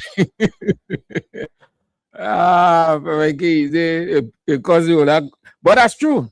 Even though he was cursing before Weah's time, throughout the 6 years, you were cursing all over the place. Unity Party people were enjoying it. It's not because President Bouaka took people from their land that trigger, according to him, the cursing. No, he been cursing from day one. And he thought that his own government was going to accept the normal flow as he did in the Weah's government. So he find himself in jail, could not say anything extra or convincing. So he said it was because they took the people land. Yeah, people stay on land for 30 years, 40 years. Yeah, that's true. Bouaka was wrong to have done that, but that's not what triggered the cursing. He been cursing from time to time. So the Chief Justice say, man, we got to put it on tribal ground. I can't just send you to jail the way I want to send you to jail. Or they will say, oh, the man free on the man right, so let's do it on tribal ground. That tribal ground for Prophet Key in jail. I'm looking for the Chief Justice statement on why he said Prophet Key will stay in jail and complete his 6 months term. Yeah, funny, but I will get it. If I can get it today, or still get it. That fresh news. Monday, we'll still be on it by trying to get it. If not, no problem. So he went to jail on tribal ground. On tribal ground. We heard what the Chief Justice said about him, and the people of Nimba County, the elders, went to him to talk to him so that he could release Prophet Key. But he said, based on their tribe, their culture, you can do X, Y, Z, you can insult that way. So based on that, he will go to jail. He will serve a 6 months term. So he said, this lady, he will sue this lady because the lady said when he was in South Beach, he was tampered with. So he's going to sue the lady. Prophet Key. The red there's a girl from Australia, by name Susan Bagay. She said I was raped in jail. Are you sorry, Prophet? You got information came to me? It's fake. The information is fake. You don't know about South Beach. Tell us, Prophet. There's a regulation. There is no homosexuality at South Beach. And when nothing that happens, it's a crime. You will go to court. You can be in jail, go in jail. I should teach you. Tell us the Prophet. You go over there in jail, you beat somebody, they will rag you and say it to court. You think so be at a free play, you not do anything there? Prophet Key, will... So, but how come you saying that Prophet Key was raped? She not Elijah, I was sure. Oh, you are sure? Yeah, I was sure. So, for people major character, she must come with evidence. And I start suing myself, start suing her too. So, Prophet Key, I know your pa, you will run away because you're scared of the law. is that a free process? I will point you here later. Is that a free process? Prophet Key, do you? The guy is interesting, man. Very interesting. Funny guy, jovial. Prophet Key. Social media, renting as a girl from Australia, by name Susan Magay. She said I was raped in jail. Are you sorry, Prophet? You got the information key to me? It's fake. The information is fake. You don't know about South Beach. Tell us. There's a regulation. There is no homosexuality at South Beach. And when nothing happens, it's a crime. You will go to court. You can be in jail, go in jail. I should teach you. Tell us the Prophet. You go over there in jail, you beat somebody, they will rank you and say it to court. You think so be at a free play, you don't do anything there? Prophet Key, will... So, but how come he saying that Prophet Key was raped? She not said Elijah, I was sue her. Oh, you are sure? Yeah, I was sue her. So, for Prophet... people major character, she must come with evidence. And I start suing myself, start suing her too. So, Prophet Key, I know your pa, you will run away because you're scared of the law. is that a free process? I will point you here later. Is that a free process? Prophet Key, do you...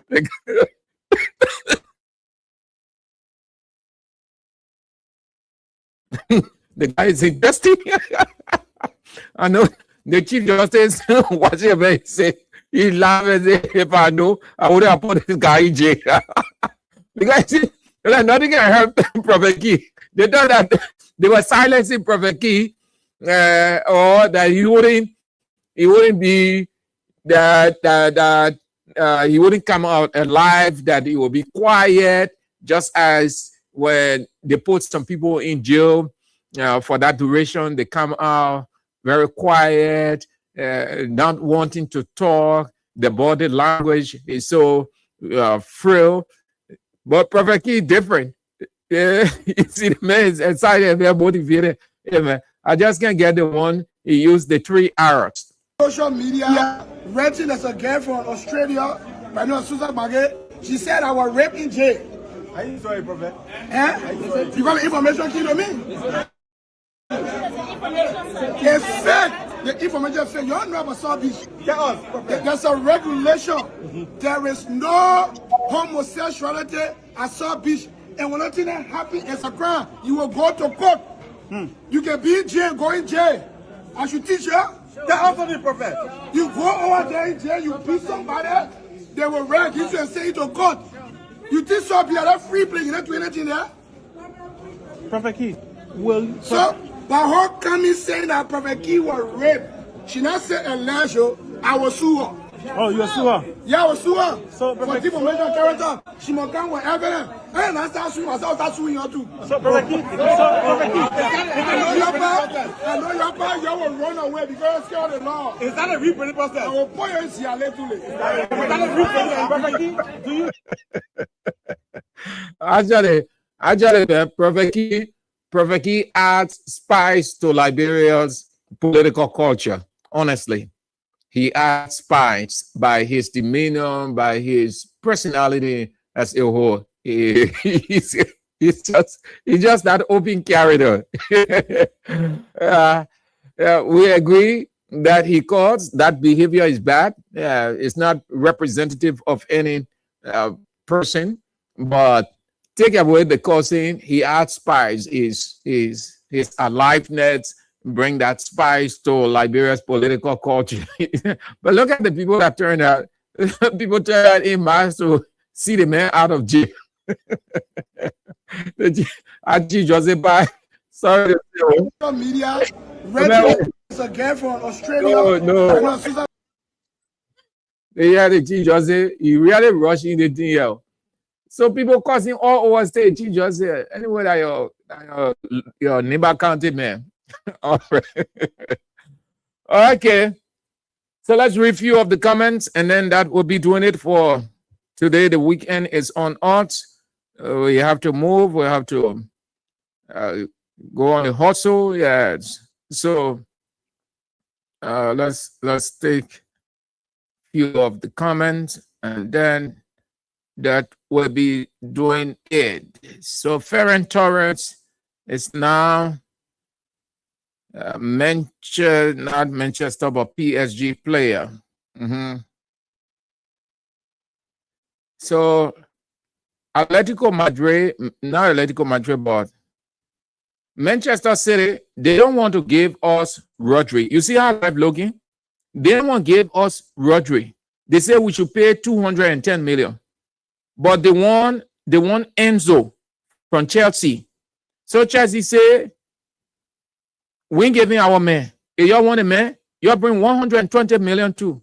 So that at 50-50, you see how the war, yeah, not fair. You just got to be reasonable. You want to give your player, you're requesting for 210 for a player who has just 1 year left on his contract. By footballing age, he's fading. He's 30 years old. You say Barcelona should pay 210. But then you want to pay less money for a player from Chelsea who is in his prime and Chelsea dependable midfielder, Enzo. So Chelsea say you want a man, no problem.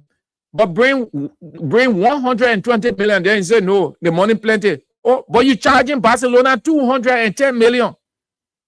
Yeah, for the word up favor. Let's review comments quick, then we'll go home. Yeah, I see. Emmanuel Brose. Okay, you quoting the man. I know what he mean by that. Maybe that is name vernacular.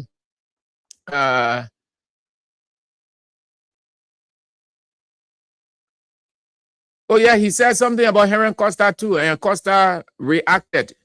Yeah, Prince. He said something about Costa. I think he said Costa wanted something. Let me see. I think I can get it as quickly as I can. Yes, you're right. He said something. This is what he said of Costa. I can get it. That's what we are. This is our specialty. He said something about Costa, and Costa did react to. Yeah, he said, you'll be like Costa. Stop running away from the law. Don't be like Heron Costa, where they will put him in bony cartoon and ship you from here. He's referring to the incident with Costa and the CDC government when he said that thing that almost brought war in this country, and the government went after him. Unity Party people had to whisk him out of this place secretly. And Costa responded to him too. They're clashing. On the information issue, Emmanuel Brose, that one that behind the scene, what a hilarious show it was. Sandokon, the minister has go here. No one is talking. If it was Fina, they would have what? Say the worst thing. Intolerant, Sanaman swines. Lady C56, as for President Bouaka, he is the strongest of all. No, strangest of all. This man is morally unethical. Benson Weir, Unity Party people are not serious. So they will take our president to a place where they fix. Bouaka should be going from ministry to ministry. Ministers, Unity Party ministers, we're telling y'all just do a renovation of your place, and then you do a documentary with yourselves, and you call Bouaka to sit down and watch. That watching documentary president. Man Batterson, Unity Party 84-year-old cocaine cartel president Bouaka is very useless to the presidency of our country. Paris Lobot, the people know that Bouaka has plenty of cocaine money. Joe Colley, George Weah is coming back 2029.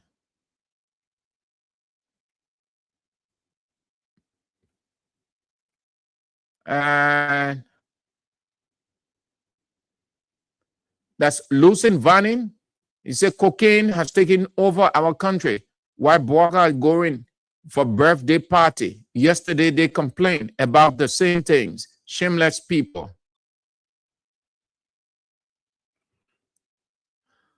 Kadike passed away. Where are these Liberians coming from? Kneeling down in front of another human being. They say a tradition. Yesterday, when the bishop knelt down to President Weah, they say he was wrong. On that issue, Emmanuel Bro said, I wonder who is the lady kneeling down in front of JMB in the blue dress. She's Malesa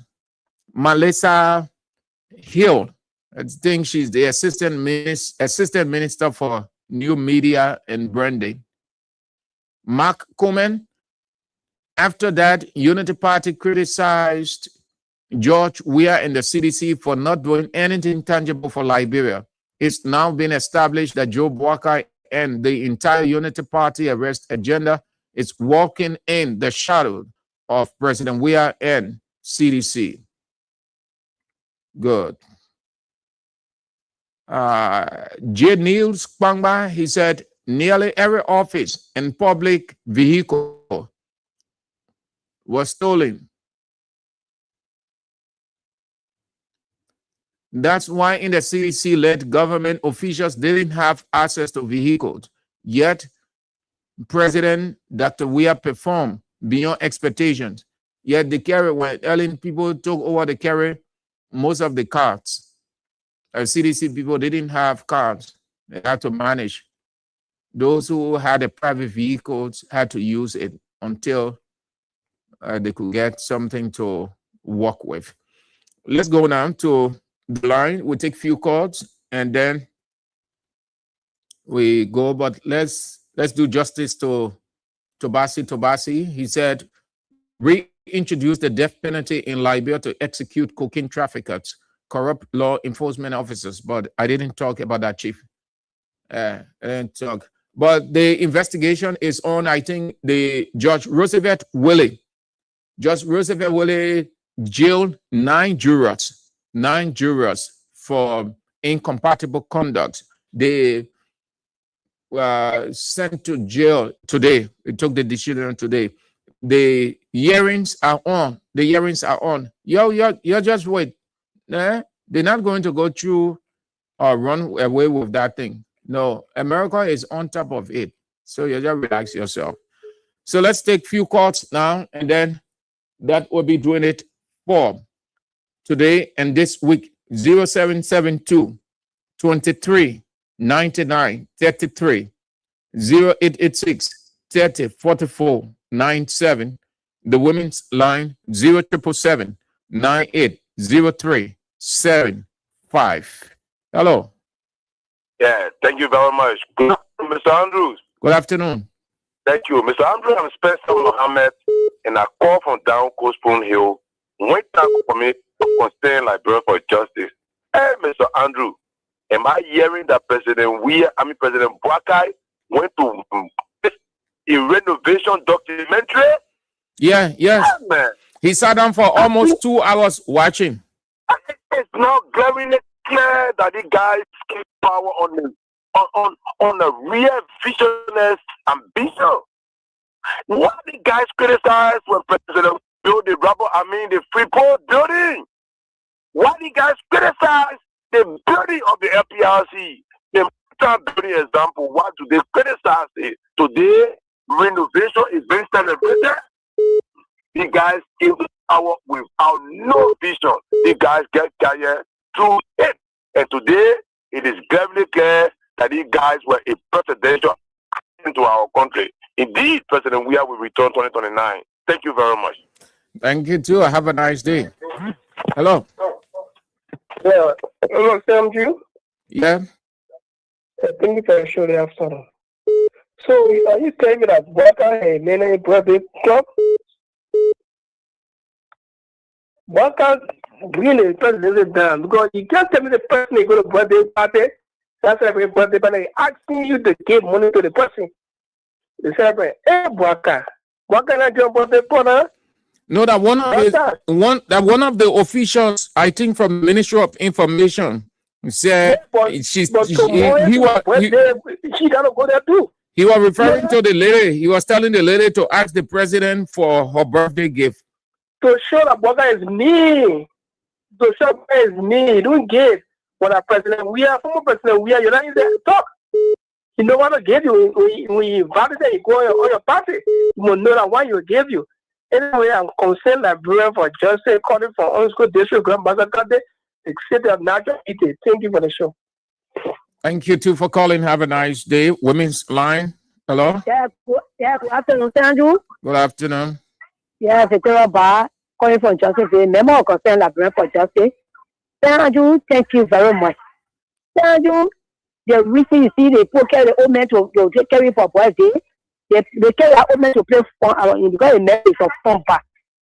Because when the people come to power, they never go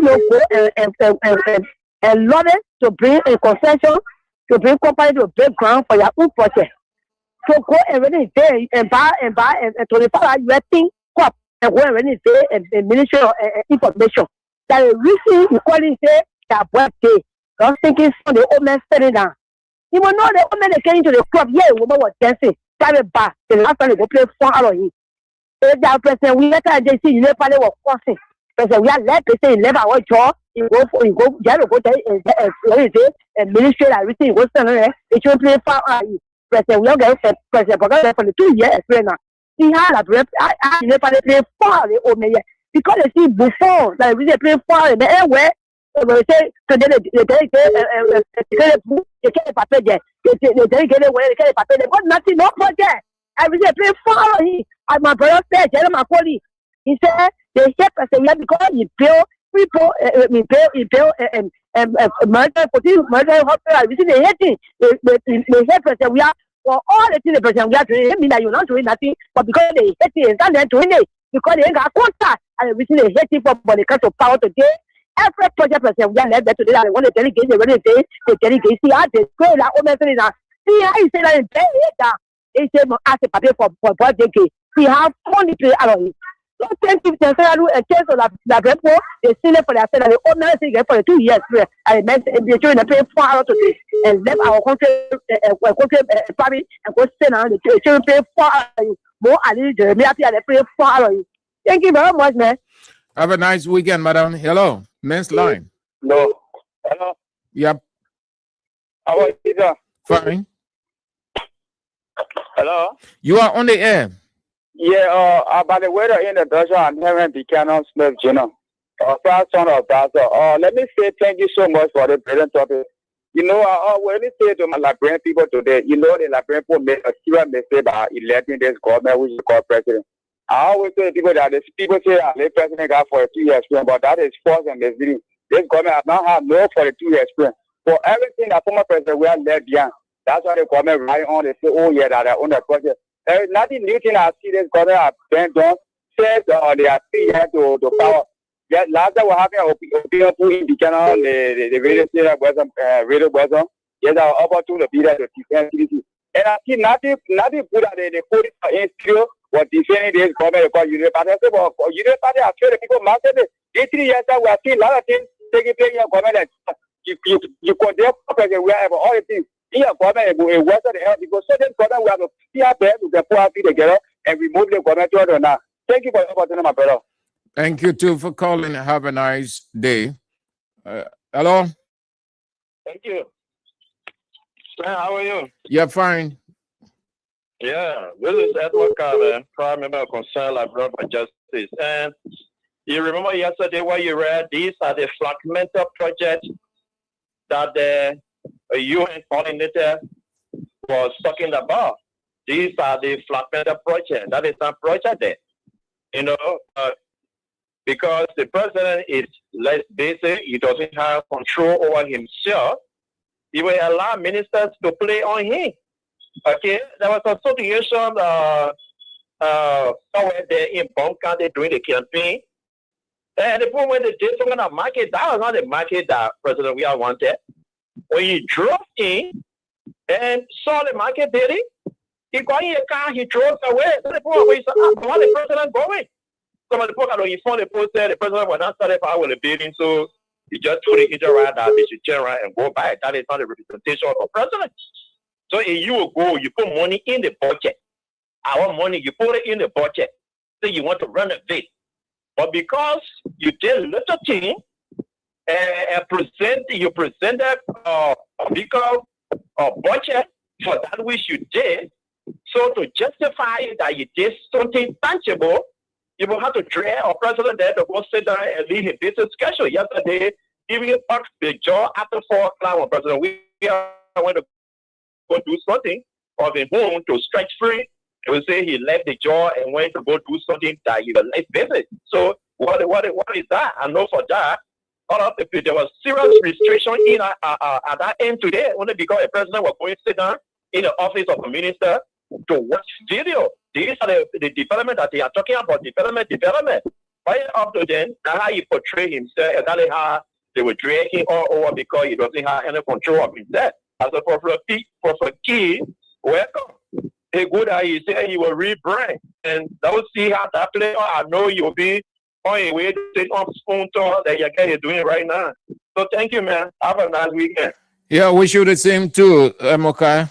Good. Hello, women's line. Yes, partner, how you doing? Yeah, great, great. And you? Yeah, I'm doing great, but they got to be just laughing at Prophet Keith. So that day. Hello, Mazizi. You went off, oh. G-Spanner, you went off. Let's go to the men's line. You can call back. Hello? Good afternoon, Mr. Assembly. Yeah, fine. Yeah, I'm Peter W. Castle, cover under the street light in Lower Assembly, an outstanding member of the Concerned Bureau for Justice.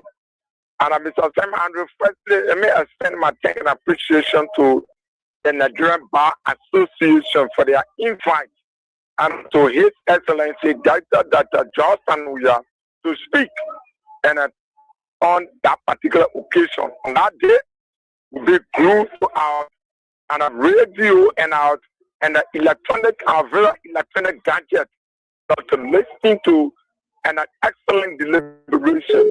No, these are things that validated our argument that we are is the best alternative of our country. That's why some of our friends fail to understand. You know what I mean? The men have been classified by the Nigerians as a symbol of what not just more than a pluralistic democracy. That's it. That's why when you are elected and are giving the mantle of the authority, do your best. The war of death. Just like my workers spend and I stay here in power. Nobody calling anywhere to speak to any other and an occasion. And that was a decision on the part of just like my workers. And to Prophet Key, I think the issue of Prophet Key is just demonstrated and the undemocratic nature of this particular government. They are very much intolerant. Prophet Key did not do anything wrong. They are the one that and embrace the man when you were insulting yesterday. And today, when the president of party and it seems to them, they incarcerated the man. So Prophet Key has become one of the first political prisoners that have been released by this particular government. He's a political prisoner. He's not just an ordinary person, because he's a politician. And I really admire the anxiety that he came out with praising, no anger. And make it clearly to the Liberian people that he will continue in advocacy. So the government, this particular government that is very much weak, they are afraid of Prophet Key. They are afraid of dissenting view. Even those who are called in the on a rural platform, the guys are very much afraid. I don't know. They just afraid that they come in like Joseph Mabuaka for everybody to fool their hand and so they be clapping. Is not going to work. We'll checkmate them and necessarily and democratically so that come 2029 there will be this loss from power. So thank you very much. Thank you too. Have a nice weekend. Hello. Yes, good afternoon to you, Sam. Good afternoon. Yeah, let me say good afternoon to those who follow me the show. This is my name is Hussein Kiawu. I called you from my phone. Oh, let's hear you. Unity Party Hussein Kiawu. Yes, so Sam, On the weekend, I would love to listen more than even trying to call. But look, the president went to Ministry of Information for a purpose. And that purpose is that the current administration, the current leadership at the Ministry of Information took over a static and dilapidated Ministry of Information. If all that you see the level of renovations, the level of work that have been done, the president went to inspect the work that have been done by the Ministry of Information with the meager resources provided by government. You can attend the Ministry of Information regular press briefing. You know how that place works. Walking on the floor, you see the tile are lifting up. The bathroom, the roof, everything was static.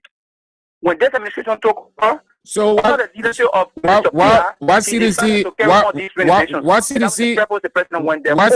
inherited? Wait now, what CDC inherited? They inherited a heavy Ministry of Information. They inherited a Ministry of Information under President Sedi, which I cannot account for you. Okay, so I know about it now. So I know about it was dirty stink. The scene where visitors were never using the bathroom. They had a restaurant across the road. Most of the people that will go across the road and ask the people to use the bathroom because the place was dirty. The ceilings were all coming, and Pierre was there as deputy minister. He never initiated any reform. So now he knows what it takes now to have a better ministry. That is why, that is why now you don't be condemning your predecessors. When you inherited, you were there. You did not take it to a level that it ought to be. Nothing was in that place. That place was taken, never represented the ministry. The president wanted to see the work that has been done. People want to put it aside there. But Hussein, come on, man, my man. That's so, my man. Yeah, but you wait now. Hussein, wait now. Will you have said? Let's assume. Let's take it hypothetically that President Weah is in power. He goes to the Ministry of Information to see renovation work, and he sits and watch the documentary of the renovation. What will you have said?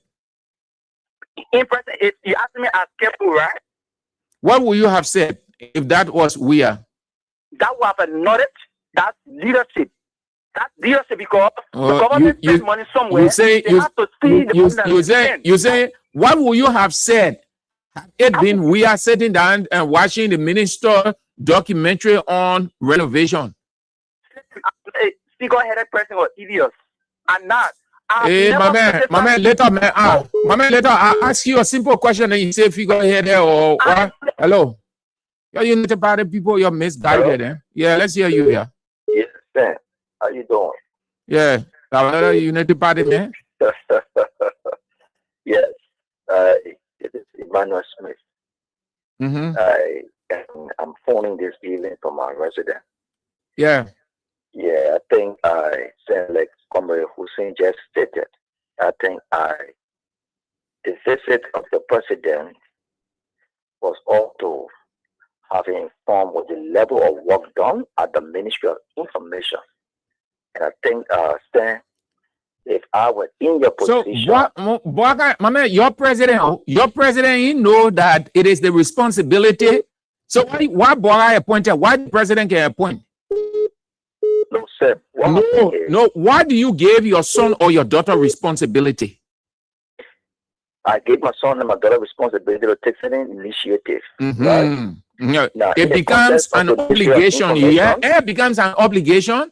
That's why the president is there. So they want you now. They want you. They want what? There's so much in renovation that Boga go sit down and watch PR documentary.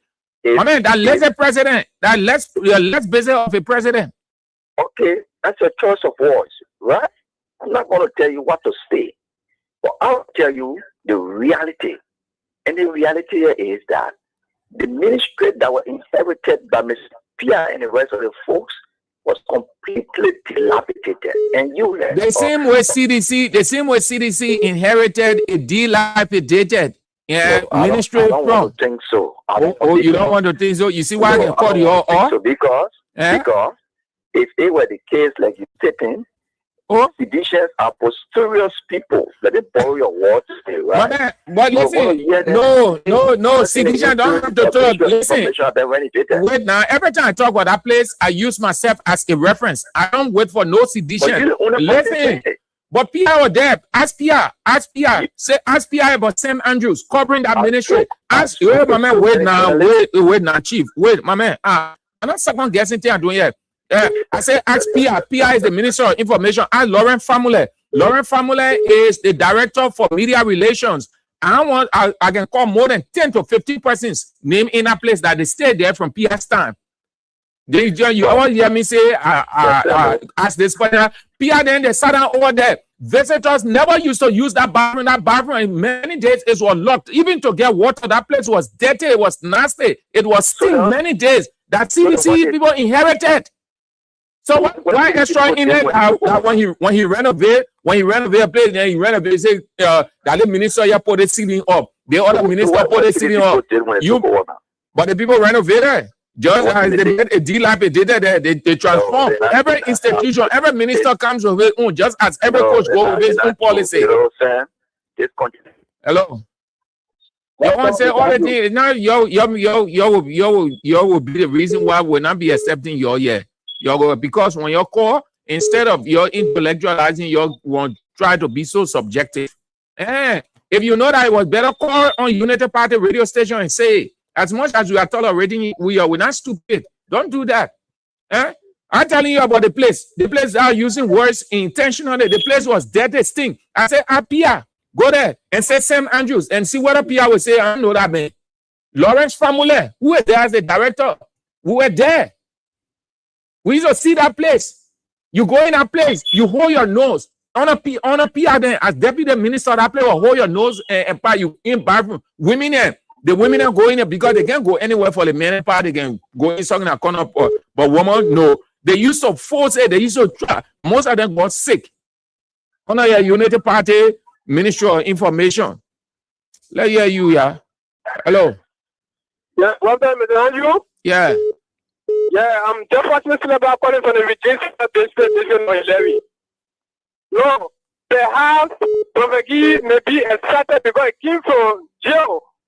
Prophet today, he said he will sue somebody because the temple with the Baham in the southeast. That's Susan. That's Susan. That's Susan. Ambassador, because when you said that the woman came to go to our free Prophet, anything something why you receive today will be free. But that man, thank you for paying foundation. Thank you. Thank you. But that man, it was Susan. That Susan you're referring to in Australia. Susan in Australia. You said, right? No, not you, Chief. Thank you. You made your point. The lady. No, the lady he referring to is called Susan. I think Susan Baye or so. She's in Australia. That's the lady he referring to. In fact, the lady she just posted. She referenced Prophet Key stuff. Well, madam, you went off. I'll bring you on. Let's go to the men's side. When you come back on, madam, I'll bring you on. Hello. Let me get her reaction. Yeah, you on the air, Chief.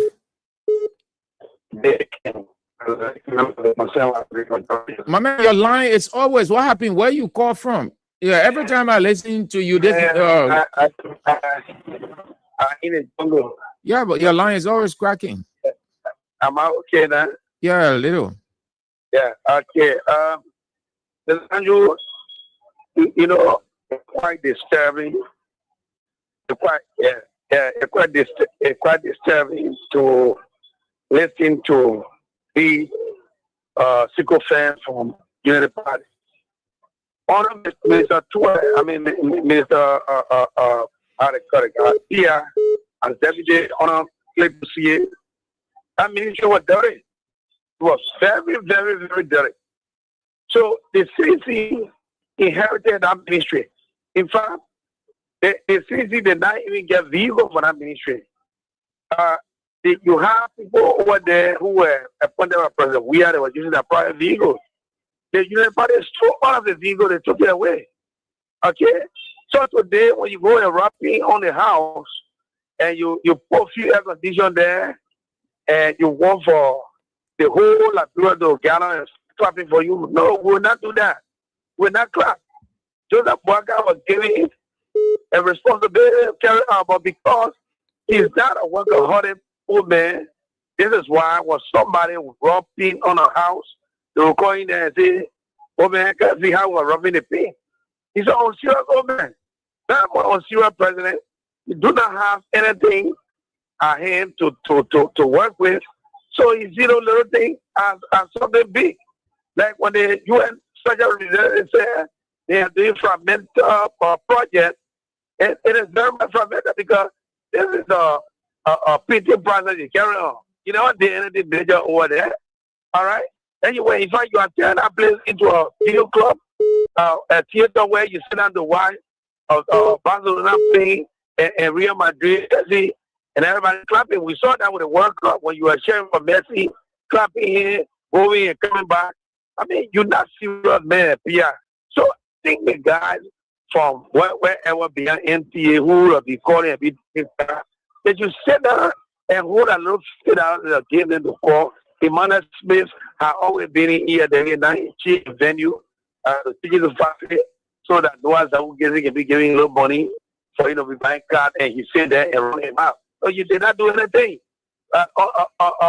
in this country. But we can tell you that George Weah always dedicating meaningful projects worth tens of millions of dollars. All right. So today, I saw that other man with a crocodile running even on the 14 minutes there. After on this take a lot of the bill there, he's seen that Baga was the president. Baga did nothing. It was the CDC who got a $20 million grant for the Chinese to build that place. And that project was to start in 2024. Because CDC did not win the election and you inherit the project, now you're making it look like Joseph Baga. All right, $1 billion Joseph Baga talking about. Has he ever brought $500 million to the country? Has he done that? What is the refinery? The oil refinery are talking about building Grand Bassa Candy. The $3 billion oil refinery for China. What happened? All right, Chief. Thank you. Let's bring on the women. The woman. And illusion. All right. Thank you, sir. Don't let me know on serious people. Thank you. So this is the lady that Prophet Key was referring to, Susan. Susan did reply. She said, the poo-poo water from South Beach really messed with Prophet Key here. I am in Australia, eagerly awaiting your lawsuit. Crazy people, big men. Women's line? Yes, let's hear you. Okay. Prophet Key, you think Prophet Key will start abusing me? No, the man said he changed. He said he will not call us again.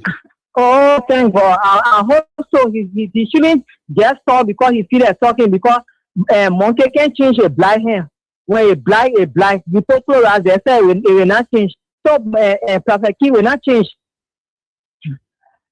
Joseph Walker, he went to Pierre called him to go to the Ministry of Information there to go and sit down and really show. They say he's not a serious man. He's not serious. Yeah. I think my thing will be moved by next week. I will be moving. I will call him to go and sit down to see how they will be pinking my heart. Yeah. So he can take so we can take a picture. Thank you. Yeah, you invited me. You invited me. Yeah, we put the TV on. Yeah, we put the TV on so you can sit down and watch show. Okay. Thank you. Right. Hello. Yeah, hello. Yes, sir. I'm Ruben Stewart for Canada. Ruben Stewart for Canada. Yeah, Ruben, waiting for you. I need to say to Labura. Labura, I really enjoy our democracy now. And one of the things I really appreciate, because I lived in Canada for almost 15 years. And from the time Malasari left power, when she came power, something to project how to complete it. When she left power, we are trying to complete all her projects. And so that program is trying to complete. It's so good for us. What happened, Ghana? My mom, all the new projects, Nana Kuba, one of the projects is 8 years. In 8 years, the project, I said, the pay for more than 500 living the portfolio of MPP, they store all the looted the whole place. So I really enjoy it. What I appreciate what we do here, I'm All right, Chief. Thank you. Yeah, we just talk, we talk. We're finding out democracy. Let me tell you. But I think all the estates they paid the financial I think in the next 8 years. 8 years, the minister getting the 4-year MTB to restore all the loot everywhere that now they come banner, trying to save those in the injured king and Sako, all the projects they try to all right, Chief. Thank you. Hello. Hello. Yeah. Mm-hmm. I let you know you started a show on the God. That the other United Party man? I the party man, you are the party man. Oh yeah, yeah, but you're the same people now, my man. That your government man. No problem, no problem. Yeah. You started a show with the government left, the president left. I hear you for days. I just like the way you can talk. Let's go. No problem. You started a show with the government left. Yeah. That made the government left or the president left. They're unachieved. The president went down there to observe what is going in the budget for that ministry to see the quality of the West. The president is not going to go play music for 2 hours, 3 hours, making music, man, to see that people job. But he go sit down to watch documentary. But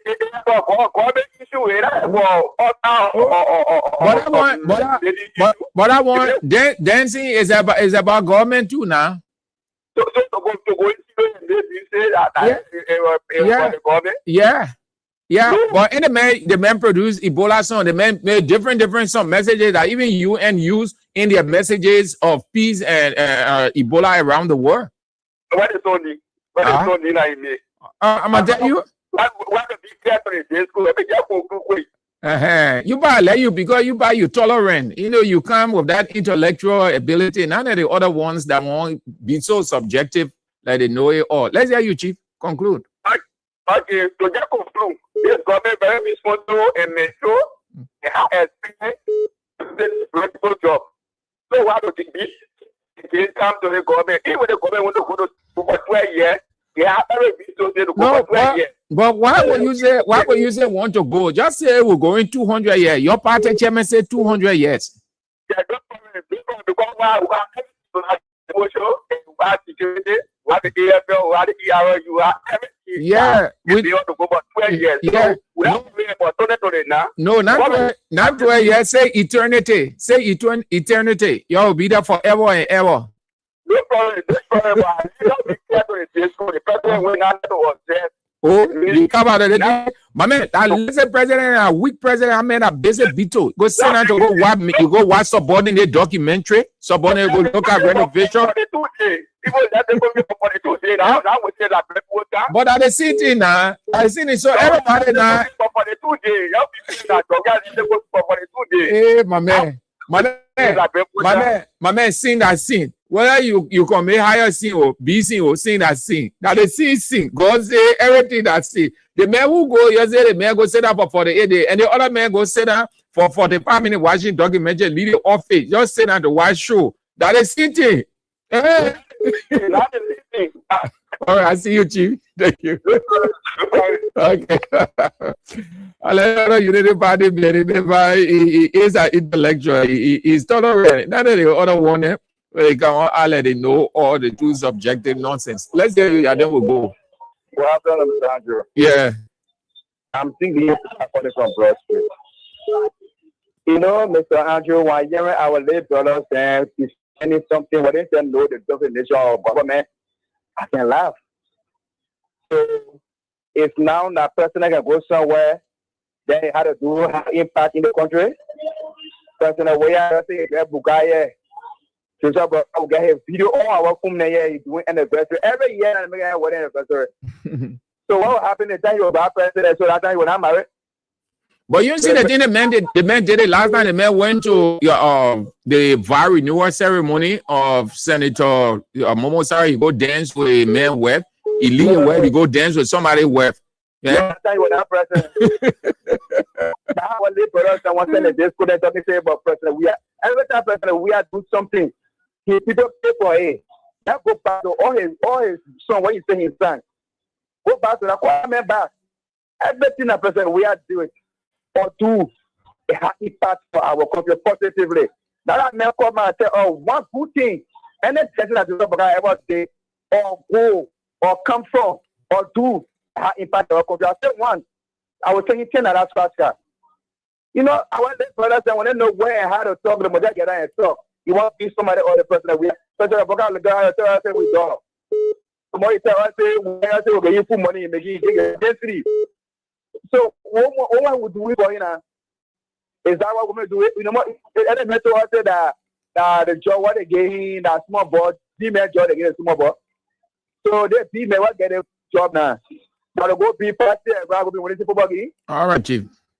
I mean, some people don't want to hear. I beg you, Papa Andrew, don't talk. All right. Talk and show that ignorance how they are. Okay. Thank you very much. Thank you too. Have a nice weekend. Last the women's line. Let's take you. Then we go. Hello. How you doing, Mr. Andrew? I'm doing fine. I'm patient for people to tell Mr. Andrew, you know, President Pakala for by the way. You saw today in local you had a dressing me. It's not a dressing. They put it all over, they put it all over, so they better fall back. You know when you Mr. Andrew, when you you can just be there and your baby. Anyway, they can control that, Mr. Pakala. This is not a try for yourself. They put whatever, they put your flow, they put pain for the water, but you know it. At the end of the day, be there. So anybody can control that. Anybody can control that. Anybody can control that. To the green back, they hold it. They go. So like open in the endpoint, you will go in delegate. So that they left open. All right, Adam. Have a nice day and weekend. You're doing extremely well. So, the president, what he did, sat down to watch his subordinate, a ornament documentary, instead of the minister watching Boaka progress. The Boaka watched the minister progress. Imagine that. That is a minus. It is the minister that should be sitting and watching, talking about the president program, but the president reduced himself and sit down to watch mad documentary. Renovation, not anything extra, but renovation. Earlier, that's only out of the country that are attracting investors there, but mere renovation ministry that won't be boasting all over the place to show that the man is visionless. Then president go dance with another person's wife. If that was George Weah, hey, you Unity Party people, what President Bola did was wrong. You get a wife, you can dance with your wife. People go to occasion, you dance with your wife, you possess your own, possess your possession. You go dance with another person's wife. Then you put your hand around the woman while you were telling the woman. If that was another person, forget it. Everything that you criticized yesterday, you're doing it today. So we're putting it back in your faces. That's why it's hurting you. You're getting fed. Yeah, you say kush.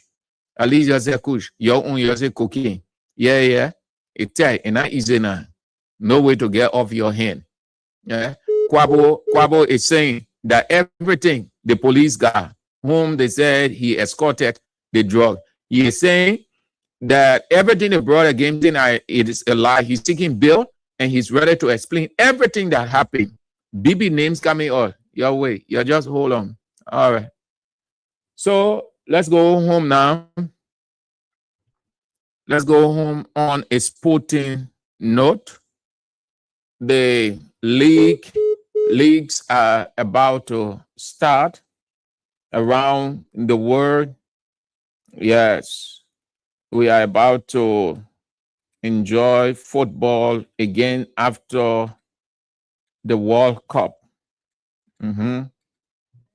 After the World Cup, too many things are unfolding. The transfer market is very interesting. Very, very interesting. Clubs are buying. Clubs want to buy. Some have already secured their players. They have decided not to buy players again. Their squad is okay. And so they don't They are not thinking about the market. They're not concentrating on the transfer market. Our team, FC Barcelona, we are still in the market. We won 2 or 3 additions to the team, a center back, a midfielder, and a striker or a 9. Man City does not want to give us Rodri, and we're not rushing. We made a step bid to Manchester City in the range of 60-70 million euros.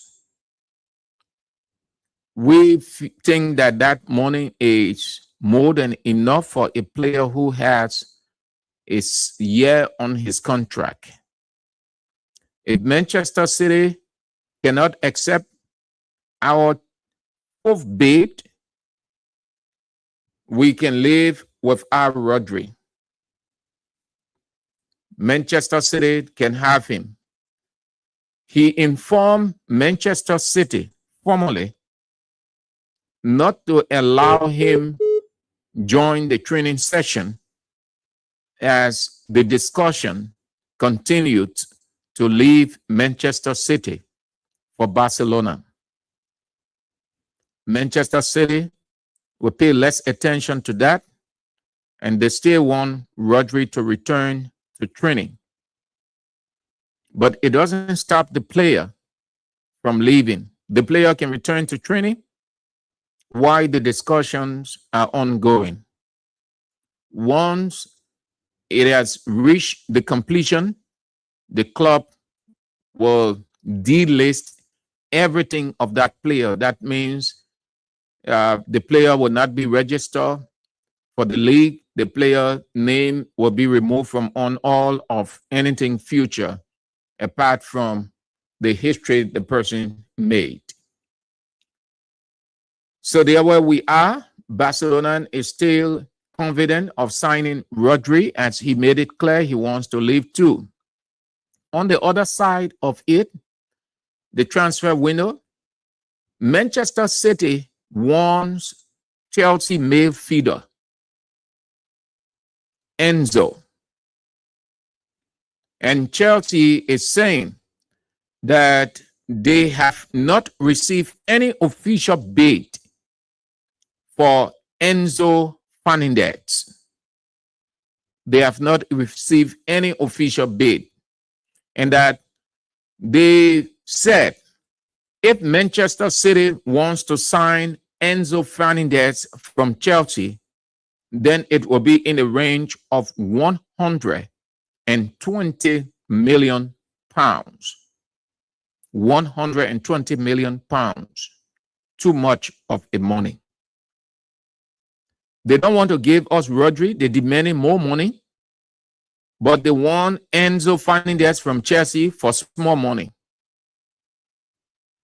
When people say war not fair, that yeah. A player who has 1 year on his contract, you want between 80, 100, 120 million. But you want to pay far less for a player who has 2 to 3 years left on his contract. You see how the football transfer market, the book can say it's crazy. Chelsea said no. If you want a man, we can find a replacement, but you will have to pay 150 million pounds. Then Atletico Madrid is still stiff-necked. They don't want to let Alvarez go. And Alvarez came out and made this thing appear that like he has apologized, he's sorry for what he did. Alvarez came out to say he did not apologize to the club. He still maintains his stance that he wants to leave to join Barcelona.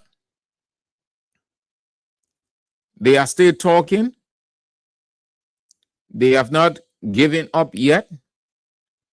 They are still hoping, but just in case they can sign him, Barcelona has lined up several options or activities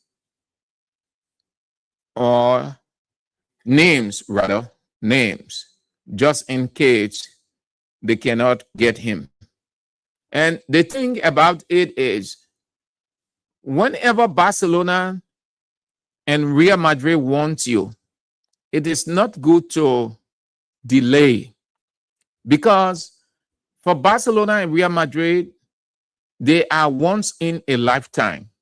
Once in a lifetime. That means that opportunity comes your way, you can take advantage of it. It will never happen again. Hundreds of players miss out on such opportunity between Barcelona and Madrid, and they regretted it. That is why players have not tried in recent time to do that. Julian Alvarez don't want to be in such a situation. They've all learned lesson from this guy from what's the club? Atletico Bilbao. What's his name? Barcelona actually wanted him before they brought in Rashford from England. He was the priority. Instead of taking advantage of that, he allowed the Atletico Bilbao people to persuade him, and he took a decision not to go to Barcelona by signing 10 years or renewing his contract 10 years. Where is he today? He saved Barcelona. He helped Barcelona. He's injured every now and then. 10 years have not gone. He has not even completed a year yet. He hardly wins a trophy. They can hardly win a game.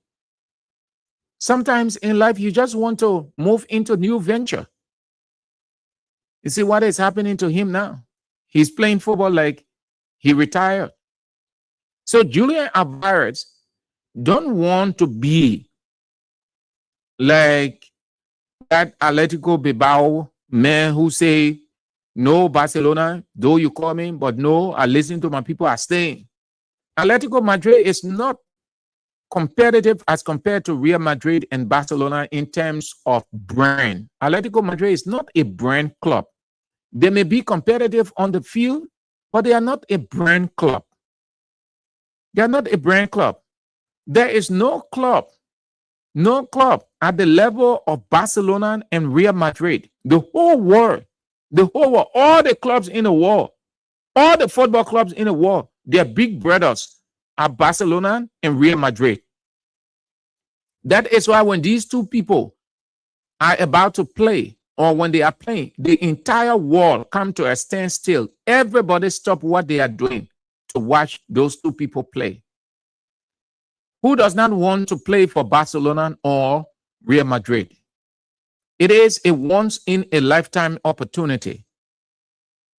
And when they play for Barcelona or Real Madrid and they retire or they move on to another club, they feel they have accomplished, and truly they accomplished.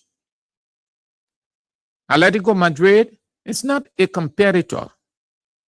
So if I were them, take that 120 million that Barcelona is offering, you can get 2 or 3 players and let Julian Alvarez go. When the player is not satisfied, you can keep him. Barcelona is noted for that. Barcelona never force a player that is unsettled or unsatisfied. Once the player expresses his desire to leave, Barcelona allow that to happen. We have the most recent before us, Ferran Torres. After the World Cup, Ferran Torres informed Barcelona that he wants to leave, that he wants to go and join PSG. Barcelona did not stand in his way. And they did not tell PSG that we're not selling him, or if you want to buy him, bring 150 million. They allow him to go. It is against that backdrop that people can say, oh, Barcelona are too lenient, they can allow players to go. But listen, in your very house, you don't keep an unsettled occupant or unsettled person. When you do, it causes problem for you, because once that person is not satisfied, that person's mind is not with you, that person's soul is not with you, what you're going to experience all of the time is problem and problem. Homes people experience that, and they came to the realization, you hear them say, if I had known, I would have let you go. I don't know why I had to tell you to stay. Because once the person has reached the point and say, I can no longer feel comfortable here, I want to go, let the person go. God never forces anybody. That is the reason why God put that prodigal son story there. Let the person go and experience. Don't force people, don't insist. Out of football, I'm just giving this simple lesson. Don't insist on anybody staying with you. If the person expresses the desire to leave, if the person is unsettled, if the person is uncomfortable, the person expresses that, allow the person to go. Because if you insist on the person staying, you are creating your gladiator, your predator, that you have uncomfortable life in that house. That is why Barcelona don't force people to stay. You look at it. So the people can say, oh, Barcelona part a weak club. They can just say the players, no. Why will you insist on a person staying when the person don't want to stay? You let the person go. And you can get another person to come in. That is why we have trillions of footballers. And we have hundreds of academies around the world. You can get players. So if our Atletico Madrid, we allow Julian Alvarez to go. Since he has expressed his desire, he has put in a transfer request. Let him go. If our city will let Rodri to go, why would we want to keep an unsettled player?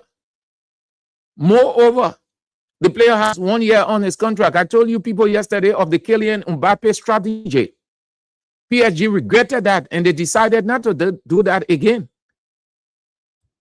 At the time Kylian Mbappe was hard, the man wants to do XYZ, PSG people will be pushing him around. When the man talk about improved contract, PSG people will not want to. So he started burying it. At a certain point in time, he put in a transfer request. PSG people said they can't honor his transfer request to go to Real Madrid. And Real Madrid was willing to pay the money. Real Madrid was willing to put the money on the table to get Kylian Mbappe. PSG said no. Mbappe is not for sale. Mbappe not for sale. The man too, he started playing his card well. So every time they want to renew, the man will refuse. He started pushing it until he entered the last year. PSG now came to make him the highest paid player in France and football history because they were desperate to keep him. Kylian Mbappe said, no, I'm not signing. He told his agent, he said, I have 1 year left on the contract. I will play the 12 months that we have. And at 1 year, we'll play. Kylian Mbappe stuck to his decision. When the season ended, PSG had no option. They could not do anything. Kylian Mbappe were free. Packet bear say, I see you. PSG never got $5. That's why the people can advise when the player has a year on his contract, allow him to go. Profit from him instead of losing. Rodri has 1 year left on his contract. Why Man City will not want to? 60 million is sufficient for a midfielder. A midfielder is not really a prime target in terms of expectation. That the strikers. That's why when a striker is not performing, the winger not performing, you see the crowd complaining, chanting that person in, booing. You don't see them booing midfielders because midfielders, they are just the engineer. People don't, the expectation is not strong from the fans of midfielders to score. How often you hear midfielders scoring? How many goals they are a whole season? So now that midfielder will have about 2 or 3. How many goals Luka Modric had for Real Madrid? How many goals Toni Kroos had for Real Madrid? How many goals Xavi Hernandez had for Barcelona? How many goals Iniesta had for Barcelona throughout all those years? Their goals, they're not even really 7-8. But who was taking all of the glory that Cristiano Ronaldo then, Benzema then, all the other guys then, Lionel Messi then? They're where the people focus on. That's why when the striker is not delivering, the coach himself worries. The fans start to get jitter. Because their expectation is not solely on the midfielder. They know that midfielders are not struggling to be scoring goals, so they don't expect midfielder to be scoring every game and score 2-3. No. That the strikers, the wingers. When Vinicius was not really performing for Real Madrid prior to the close of the season, what did you see? The fans got vexed. They got mad. Things were not happening for Real Madrid. Kylian Mbappe, when he wasn't delivering. But when he was delivering, when Vinicius was delivering, you saw the fans. How the fans were excited. When Lamine Yamal was not delivering games, he will not really show anything of a difference. What happened? Barcelona fans start complaining against him, start saying, "Oh," but when he started scoring, they were all excited. That's how it works. The focus was not on the criticism, was not on the midfielder. It can be on midfielder. So if I was City, I allow that man to go, take the 60 million, and let the man go with profit, and to wait until, and to wait next season, then the man walk free. You don't profit from the man. So the league starts this weekend. The league starts the weekend. La Liga is on this weekend. Today, they have games today, and then all the way up to next week. Barcelona is playing the Joan Gompa Cup on Wednesday. I'm talking because I'm a Barcelona fan. But it doesn't say I can talk about the other club. We'll talk about the fixture as we have it. They are up. Barcelona plays Elche on the 23rd. The 23rd, that will be next week, Sunday, after His Excellency, Dr. George Manawia address on Friday. On Saturday, the games played. Then on Sunday, the 23rd will be on. The 21st is on Friday. The 22nd, Saturday, the 23rd. So Barcelona is playing away Elche, the 23rd. On Wednesday, it is the Joan Gompa Cup. It's just a friendly razor. All right. So that's it. So we are following the developments. But Barcelona fans, you don't get jitter.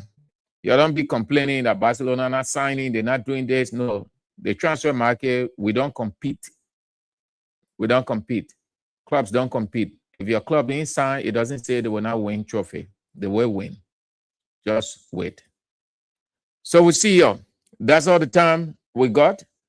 Yeah. So you want to join us this evening at 8 o'clock. When Face the Issues is on, Newton Tokwa and the diaspora team will be in with Face the Issues. You don't want to miss it this evening at 8 o'clock when Newton Tokwa and the diaspora team is in with Face the Issues. Too many things I'm looking at unfolded today, and Newton Tokwa and the team going to run through those issues. If God permits, we'll be back next week. Shalom.